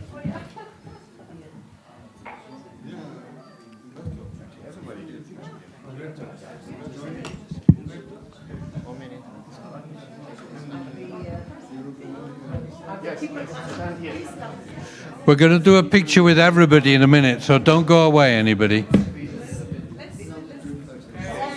First here, and then we take a group photo, okay?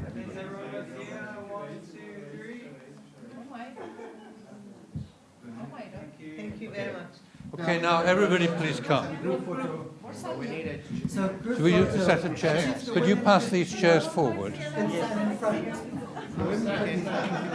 No, we can put chairs. You don't need to sit on this. Women will sit down in the front. All right, yeah. You want 3 rows, right? Some stand behind, and then some stand behind. Whoops, sorry.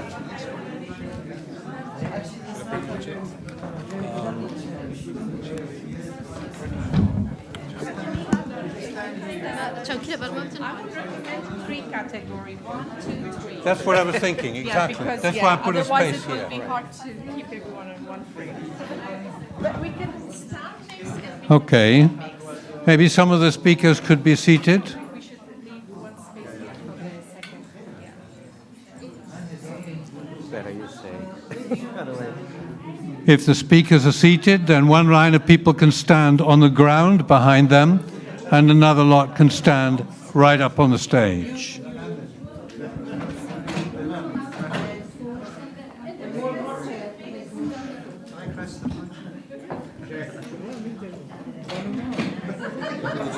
They didn't want translation in English. Yeah. Where's Keith? Marshall will take it. Are we okay? Umberto, you go in. Can I take your seat, Umberto? No. You're in the right place. Oh, Thank you, Marshall. I was calling. Marshall's translating.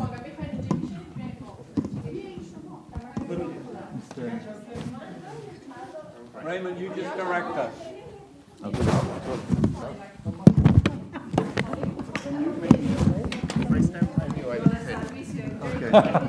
That's a good answer. Marshall's taking my camera. Yeah. All done? I should have offered to translate. Why don't you say something? Peace. On the left. Machika. Here's the main camera. 1, 2, 3. Main camera. Thank you. Thank you, Marshall. Marshall, go there. I'll take you. No.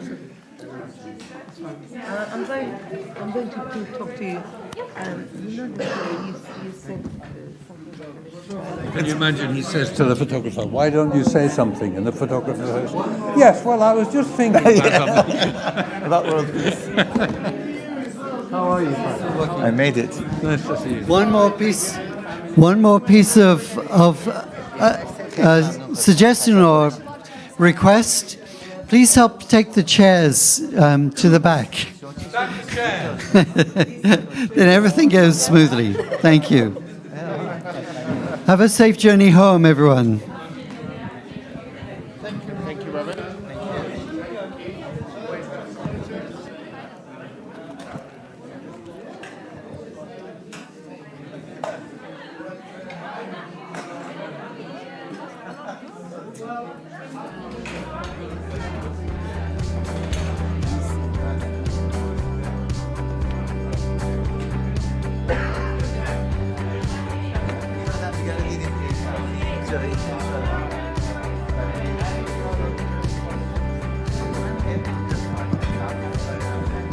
That's